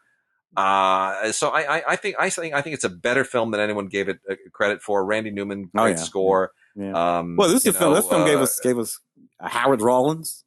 Debbie Allen's in that movie. James Cagney's last film. Young Brad George. Elizabeth McGovern is young in that film. So I know. Yeah, she'd go on Bring Us Downton Abbey. No, I mean I think it's a really, really powerful film, and I hope people rediscover it. The nice thing here is this has some really good extras on it. It's got 2 discs, director's cut work print of the film on disc 2, which is so fascinating to look at. Watch the theatrical feature version, for sure. But the director's cut work print is really, really interesting. And then on the regular film version on disc 1. You get some, deleted and extended scenes. You get a conversation with Larry Karaszewski and screenwriter Michael Weller all about the film. It's really, really interesting. And then the classic vintage Milos Forman and Michael Hausman, the producer, their audio commentary, which was recorded quite some time back before Milos Forman died.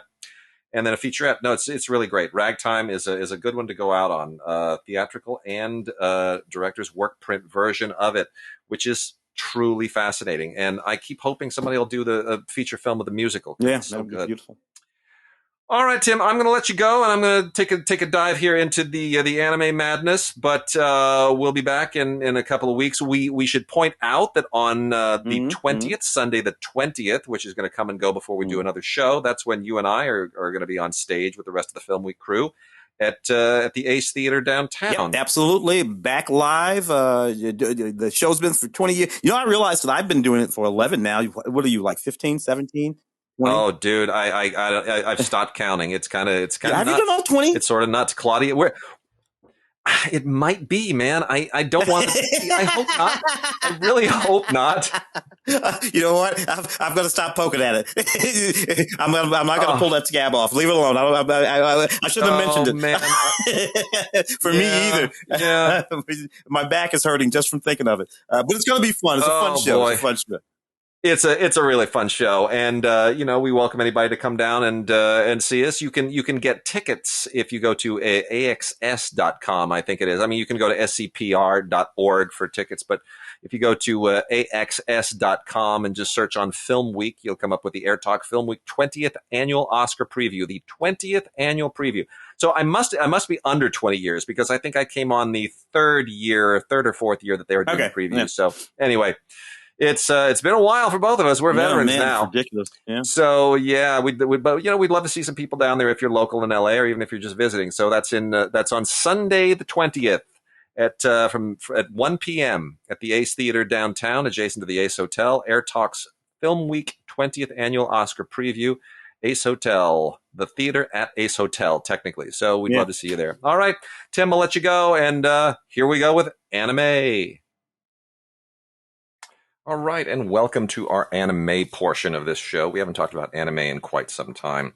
So I'm just going to walk everybody through. I've tried to categorize things as well as possible, and so I can offer some recommendations for people who may have kids, who may like anime themselves, things that are, age appropriate, certain genres and so forth. So first off, I think all of these that I'm going to talk about right now are relatively appropriate for younger kids. I wouldn't say like 3, 4, 5, 6-year-olds, but if you've got kids, particularly daughters, this is mostly female-centric stuff, like 9, 10, 11, 12 years old, this stuff should be totally appropriate. The first one is Girls in Panzer, Das Finale, Volumes 1 and 2. Most of these are from the Sente Library. I will certainly point out others that are from different libraries for those for whom that matters. It's otherwise known as Girls und Panzer, for the full German impact. This is all set in a girls' academy, and it's very much about the politics of the female interactions there, trying to get into university, the track cup, the winter track cup. That will get you into university. It's some very, very specific stuff stuff that will probably really be only recognizable to people who understand the school system in Japan. But it's nonetheless, it's got its moments. I wouldn't say it's earth-shattering animation or anything or great writing, but it's okay. It's perfectly suitable. Shirobako is pretty well known from all of its various sources. This is Shirobako, the movie, and it takes place. This is a very meta anime. Those who know the whole Shirobako thing, it basically is about the politics and the adventures and the drama that takes place inside of an anime company. So it's anime about the making of anime. It's really the only one I'm aware of that goes into that meta world. But it's actually really, really fun, and I think pretty accessible, especially for kids that might have animation aspirations. So it's, adapted from the series. This is the movie. Takes place 4 years later than the series, 4 years after the series ended. So that's pretty fun. Then we also have Is the Order a Rabbit Bloom? Now, this is the third series, not including the OVA, in the Is the Order a Rabbit franchise, which is that and the next ones that I've got here are all kind of a little bit in the same general vein. Is the Order a Rabbit is, again, in a boarding school, and it's about girls getting along in a boarding school. Nicely animated. It's got some really, really sweet stuff in it. The friendships are solid. The characters are very interesting. Yu Yu Shiki, similarly, is about a group of girls who are part of a high school data processing club, and also their friendships. So it's, I think, a little bit less engaging, maybe a little bit less interesting visually and narratively than Is the Order a Rabbit, but Yu Yu Shiki sits in kind of the same territory. And then lastly, in this particular vein, we have Hidamari Sketch, Sei and Hero Graduation. These are the specials plus 2 OVAs. This is continuing the original series that centers around female art students and their friends and their neighbors and everything that that is part of their world. I'd kind of put this a little bit between the two others. It's kind of the same thing. It's, I think, not as good as Is the Order a Rabbit. Maybe a little bit more accessible for, I think, American audiences than Yu Yu Shiki. But all three are pretty enjoyable in their own right. Moving up to material that is a little bit more appropriate for teens and young adults. Rent a Girlfriend is the first one here. And this is available on Crunchyroll. A lot of these are, you can find on Crunchyroll. But Rent a Girlfriend is about a guy who he's been dumped by his girlfriend. He's in college. And so he goes to a dating service to, quote unquote, rent a new girlfriend. And the surprise is who it winds up being. It's not his previous girlfriend, but there's a whole little drama that transpires. It's actually rather sort of amusing and enjoyable. Then the next one here is Analog, spelled A-N-E space L-O-G. Not quite sure why the idea. I think it's supposed to be a play on the word analog and anime, but doesn't make much sense. Anyway, this one's a little bit twisted, but it plays it okay. It's about a woman, a young woman who has a brother who's a little bit unusual and had, like as kids often do, brother once said he'd like to marry his sister. And this, of course, now becomes a problem as time goes on. And there are a lot of very, very risque scenarios that are supposed to be quite funny. Might be pushing the envelope a little bit depending on your sense of humor, but that's the unusual premise. Science Fell in Love, So I Tried to Prove It, is just a kind of a really stylized anime romance with some unusual kind of fantasy elements to it. Let's just say there are a couple of scientists who are doing these experiments to figure out whether or not they really love each other, and it's a little thin in the story department. But there's some really beautiful artwork and some nice sequences here, and it's rather imaginative. So style over substance, but not inoffensive otherwise. The Severing, Crime Edge. I don't know what to make of this. I know this has kind of a following. I think none of it makes sense to me. It's a very, very weird. It's almost like Lord of the Scissors is the only way I could put it. This whole thing kind of takes place in. It starts when. Oh boy, how do you even get into this? If you take the world of haircutting and salons and barbershop and you kind of dovetail that into a fantasy quest that involves cursed scissors and a mission to have to kill the hair queen and and a serial killer, and there's all kinds of other stuff going on in here that doesn't. It's like part. I don't know. It's part Lord of the Rings. It's part Seven. It's very unusual. It doesn't all hang together, and I frankly couldn't get through it. But it appears to have a following. So there you have it. Um, Kakigurui XX, the second X is typically put into parentheses. This is the season 2 collection, so it will make no sense unless you've already tapped into season 1. This is based on a manga originally, and it's all in the world of gambling. It's about a school where gambling is the whole point. Picture Harry Potter, except they gamble. That's probably the best way to summarize it. Didn't really work for me. Nicely done, very nicely done. Kind of feels narratively like a stretch, but again, that has a following. Really enjoyed Taisho Baseball Girls. This is the complete collection. This is terrific. It takes place between the wars, 1925, and it is effectively a Japanese anime version of A League of Their Own. That's it. Girls aren't supposed to play baseball. All right, we're going to prove you wrong. And 1925 is significant because it's the first year of the reign of Emperor Hirohito.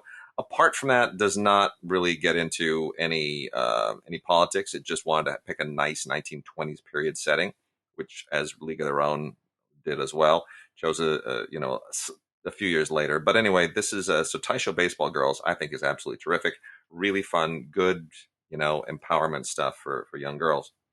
And then the last one here is Love Stage.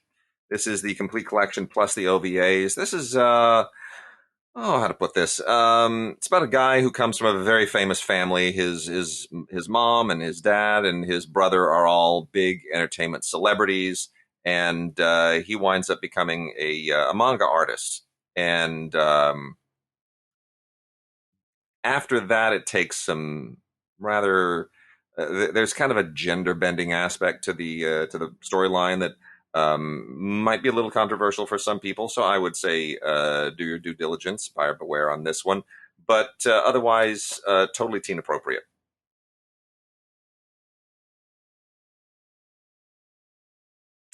Moving on, we're now getting into stuff that skews a little bit more grown up for reasons of sex, violence, whatever else it might be. Alice in Borderland, interesting title. This is actually pretty cool. This kind of hits on all cylinders, very accessible. This is basically an anime version of the Hunger Games with a touch of the Running Man and some other of those run for your life kinds of scenarios, but.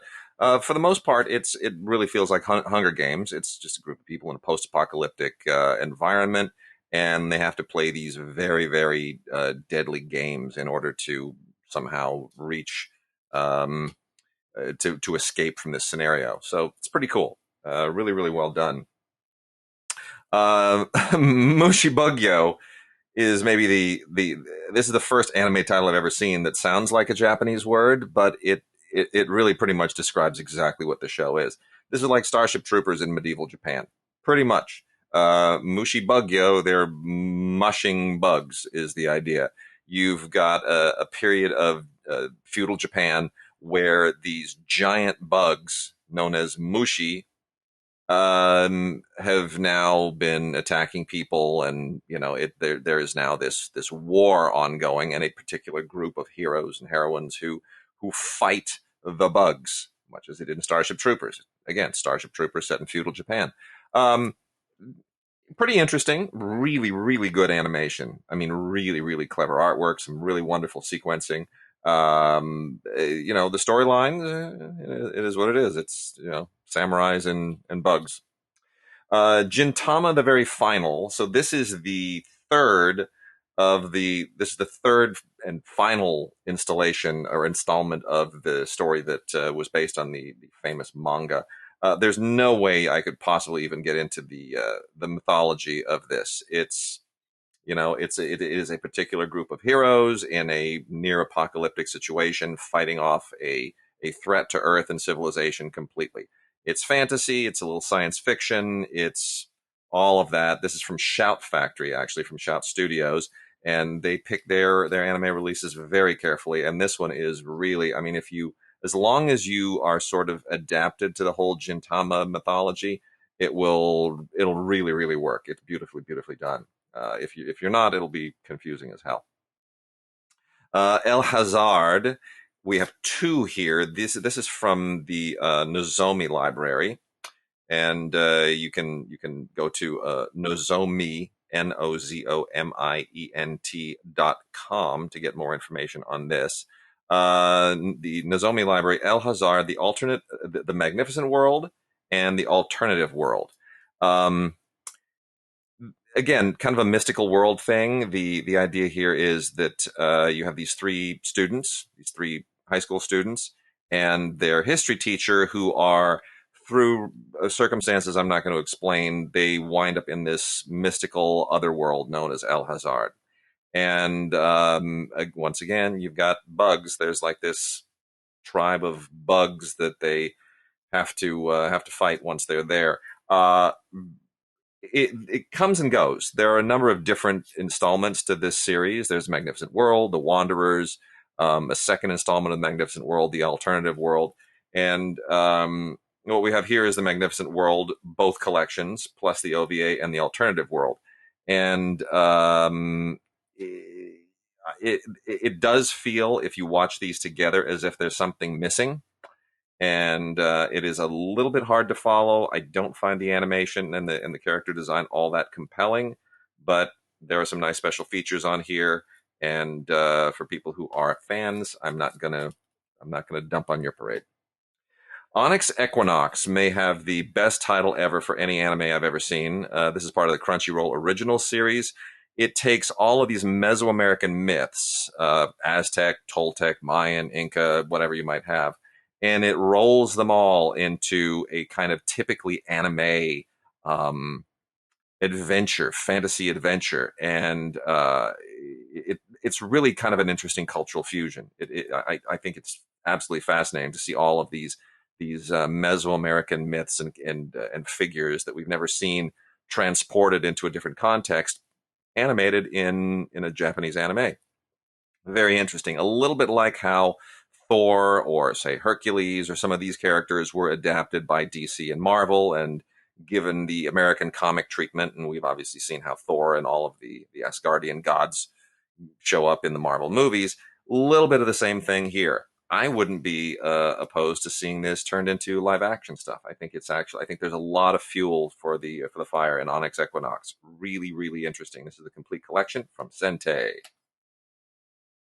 And then also from Sentai is Monster Girl Doctor, perhaps the most obviously descriptive title of any anime I've ever seen.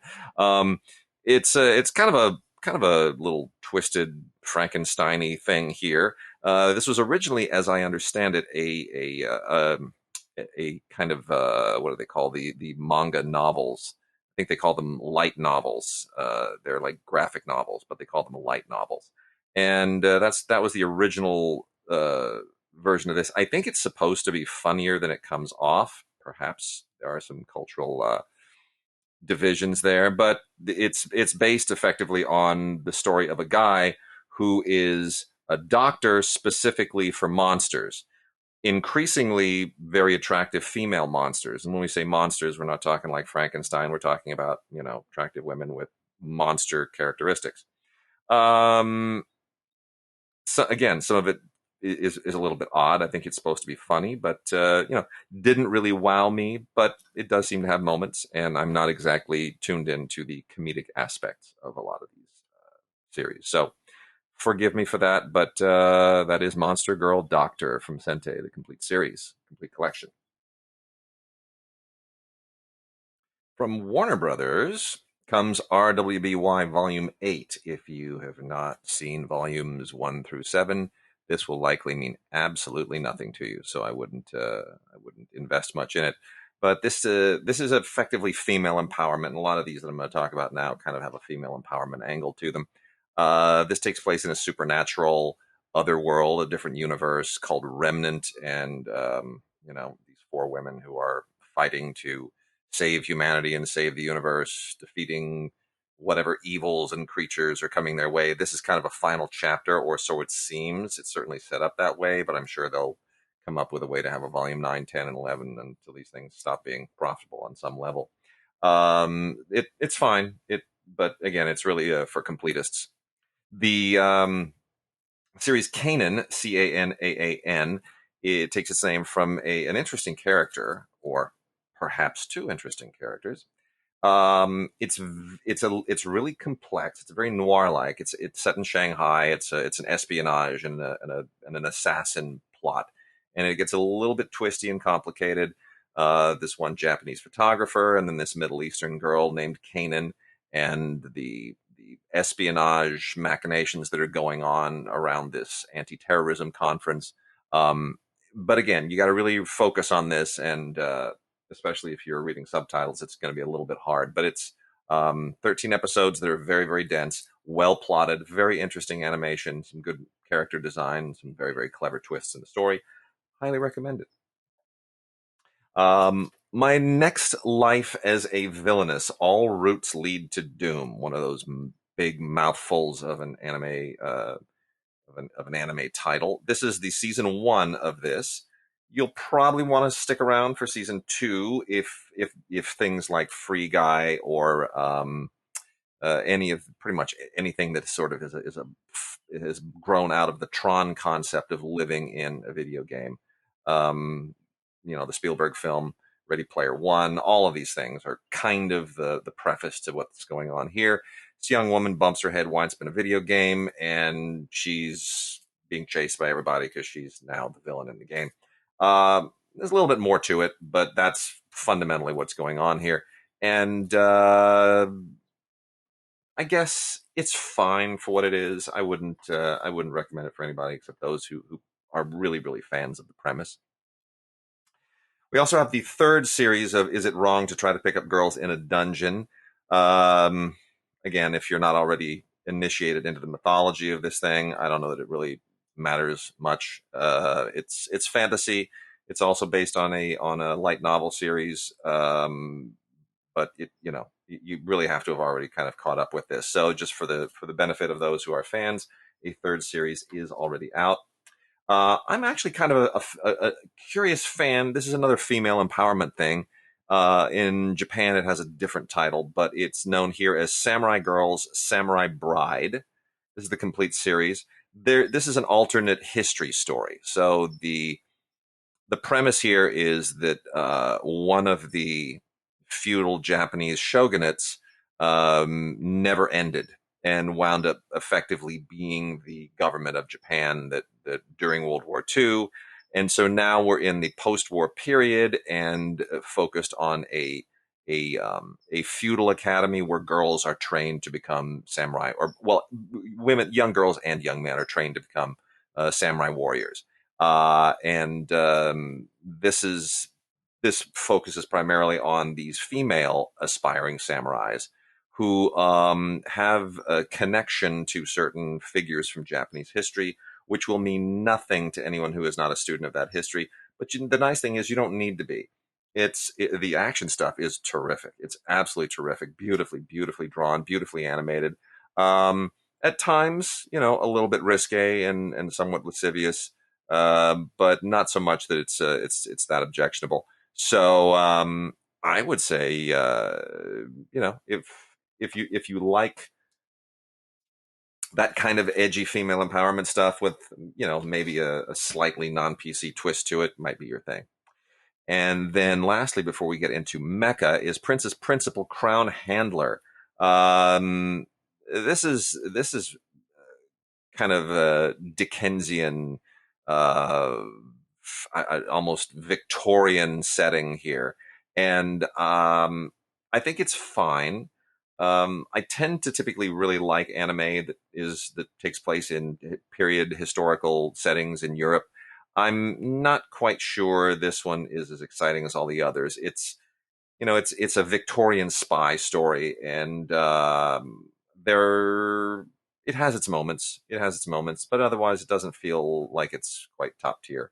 So Victorian female spies in Victorian England, done anime style. Okay. But it needs more than that. So it's narratively, it feels a little bit thin. Maybe as this series progresses, we will get something better out of it. All right, moving on to to some mecha stuff, and then some really, really cool stuff after that is just aggressively animated in the very, very best way. But the mecha stuff, Got to start with Broken Blade, the complete film series. This is from Sentai. Uh, this is terrific. This is, I don't know why this wasn't done before, but this basically this is a classic Joseph Campbell, Luke Skywalker, you name the rest of them, hero's journey story in every conceivable way, Frodo, whatever, whichever, Lord of the Rings, whichever one you want to pick. But it takes place in the world of mecha. So it combines magic and mecha, and you need to have magic to control the golem, which is, a giant robot, kind of a classic anime trope.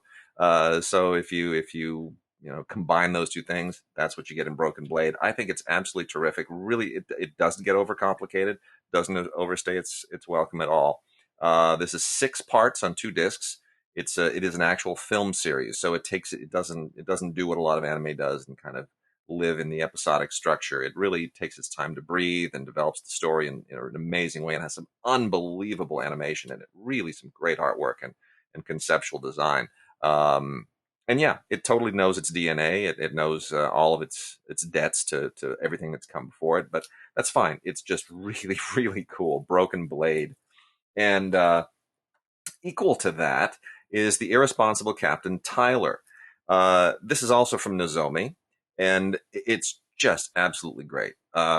This includes both the OVA and, well, you have 2 separate Blu-ray sets here. You have the original 24-episode series, and then the 10-episode OVA sequel series on a separate Blu-ray. So, the larger Blu-ray for the series itself, and then the follow-up. The whole idea behind The Irresponsible Captain Tyler is that he's sort of this, I guess I would say he's a little bit Mr. Bean, he's a little bit MacGyver, and a little bit Captain Kirk. I don't know if that makes sense, but if you combine Mr. Bean and MacGyver and Captain Kirk, you get this guy Tyler. He's a little bit of a loser, but somehow he stumbles his way, or maybe not. Maybe he's just, nobody quite knows. They can't decide if he's a genius or an idiot. And I think someone even says that at one point. But he winds up in a futuristic scenario commanding a spaceship, and in the fleet. He's part of this United Planets interstellar space force, and winds up basically being Captain Kirk. So he starts as Mr. Bean, he becomes MacGyver, and then he goes from MacGyver to Captain Kirk. In any case, the adventures are smart. There's some great comedy in this. I mean, really funny stuff, and some really adventurous stuff. The characters are terrific. Voice casting is great. Sometimes the comedy gets a little bit slapsticky. It gets off on into that area that anime sometimes goes a little bit too broad, but otherwise really an awful lot of fun. So that is The Irresponsible Captain Tyler from the Nozomi library. And then last here, we've got 3 titles that are not categorizable. Excellent animation in all of these. I mean, really aggressive, very unusual artwork that is outside the usual domain of anime. So we're going to start with Flowers of Evil, complete collection, which is really twisted. 13 episodes here. It's a 2-disc set, also part of the Sentai library. It takes place in a class. It's a classmate drama, but it's not what you would expect. It's not the usual politics of school and schoolgirls and schoolboys. It's a little bit of a twisted triangle, and there's a guy who has a crush, and then there's another woman who starts to blackmail, and it gets a little Fatal Attraction-y. Really smart writing. Very, very unusual artwork, highly stylized, very, very interesting. Really worth checking out if you want to kind of see the more aggressive edges of anime these days. Flowers of Evil, super, super cool. Also very interesting, and I love it when they get into these, when they go almost for an animation style that is totally unusual and outside anything that you usually see in anime. Some of the character design here is still kind of a fundamentally anime character design, but it's a little bit more painterly, I guess. 4 separate interlocking stories about love and sex and human relations, and the story it's called Happy Go Lucky Days. It's really cool. Happy Go Lucky Days. Very nicely done, well written, very adult, very grown up. Dealing with sex and relationships and all of that, but little bit like a Magnolia or a Babel in some respects. It really very smart, very well put together. And and Flowers of Evil, it should be pointed out, I should mention this. A couple of years ago, they did a live action version of Flowers of Evil, which we have not seen. I don't believe it's been released on disc anywhere, certainly not on this side of the Pacific, but totally lends itself to that kind of a thing. So I'll be very curious to see what the live action version looks like. And then we will end on the digitally remastered re-release on Blu-ray of Vampire Hunter D. Amazing, absolutely amazing stuff. Vampire Hunter D, one of the best anime of all time, a total classic, and it's out in a remastered version on Blu-ray. If you're an anime completist, you've got to own this. Of course, anyone who knows the story knows it's about a woman with werewolf DNA who is bitten by an ancient vampire and then has to team up with the mysterious Vampire Hunter D in order to get revenge and resolve all of these particulars, and some really, really awesome stuff happens thereafter. Very smartly written, kind of a gothic classic in the corpus of anime. So Vampire Hunter D is out in a remastered Blu-ray, and that also part of the Sente library. Thank you for listening to this episode of DigiGods. We'll be back in about 2 weeks or so, but please, if you are in Los Angeles on the 20th, Tim and I would love for you to come down and see us and the rest of the Film Week crew at the Ace Theater on March the 20th. Just go to scpr.org for more information. The Film Week Oscar Preview Special. Tim and I will be back in a couple of weeks.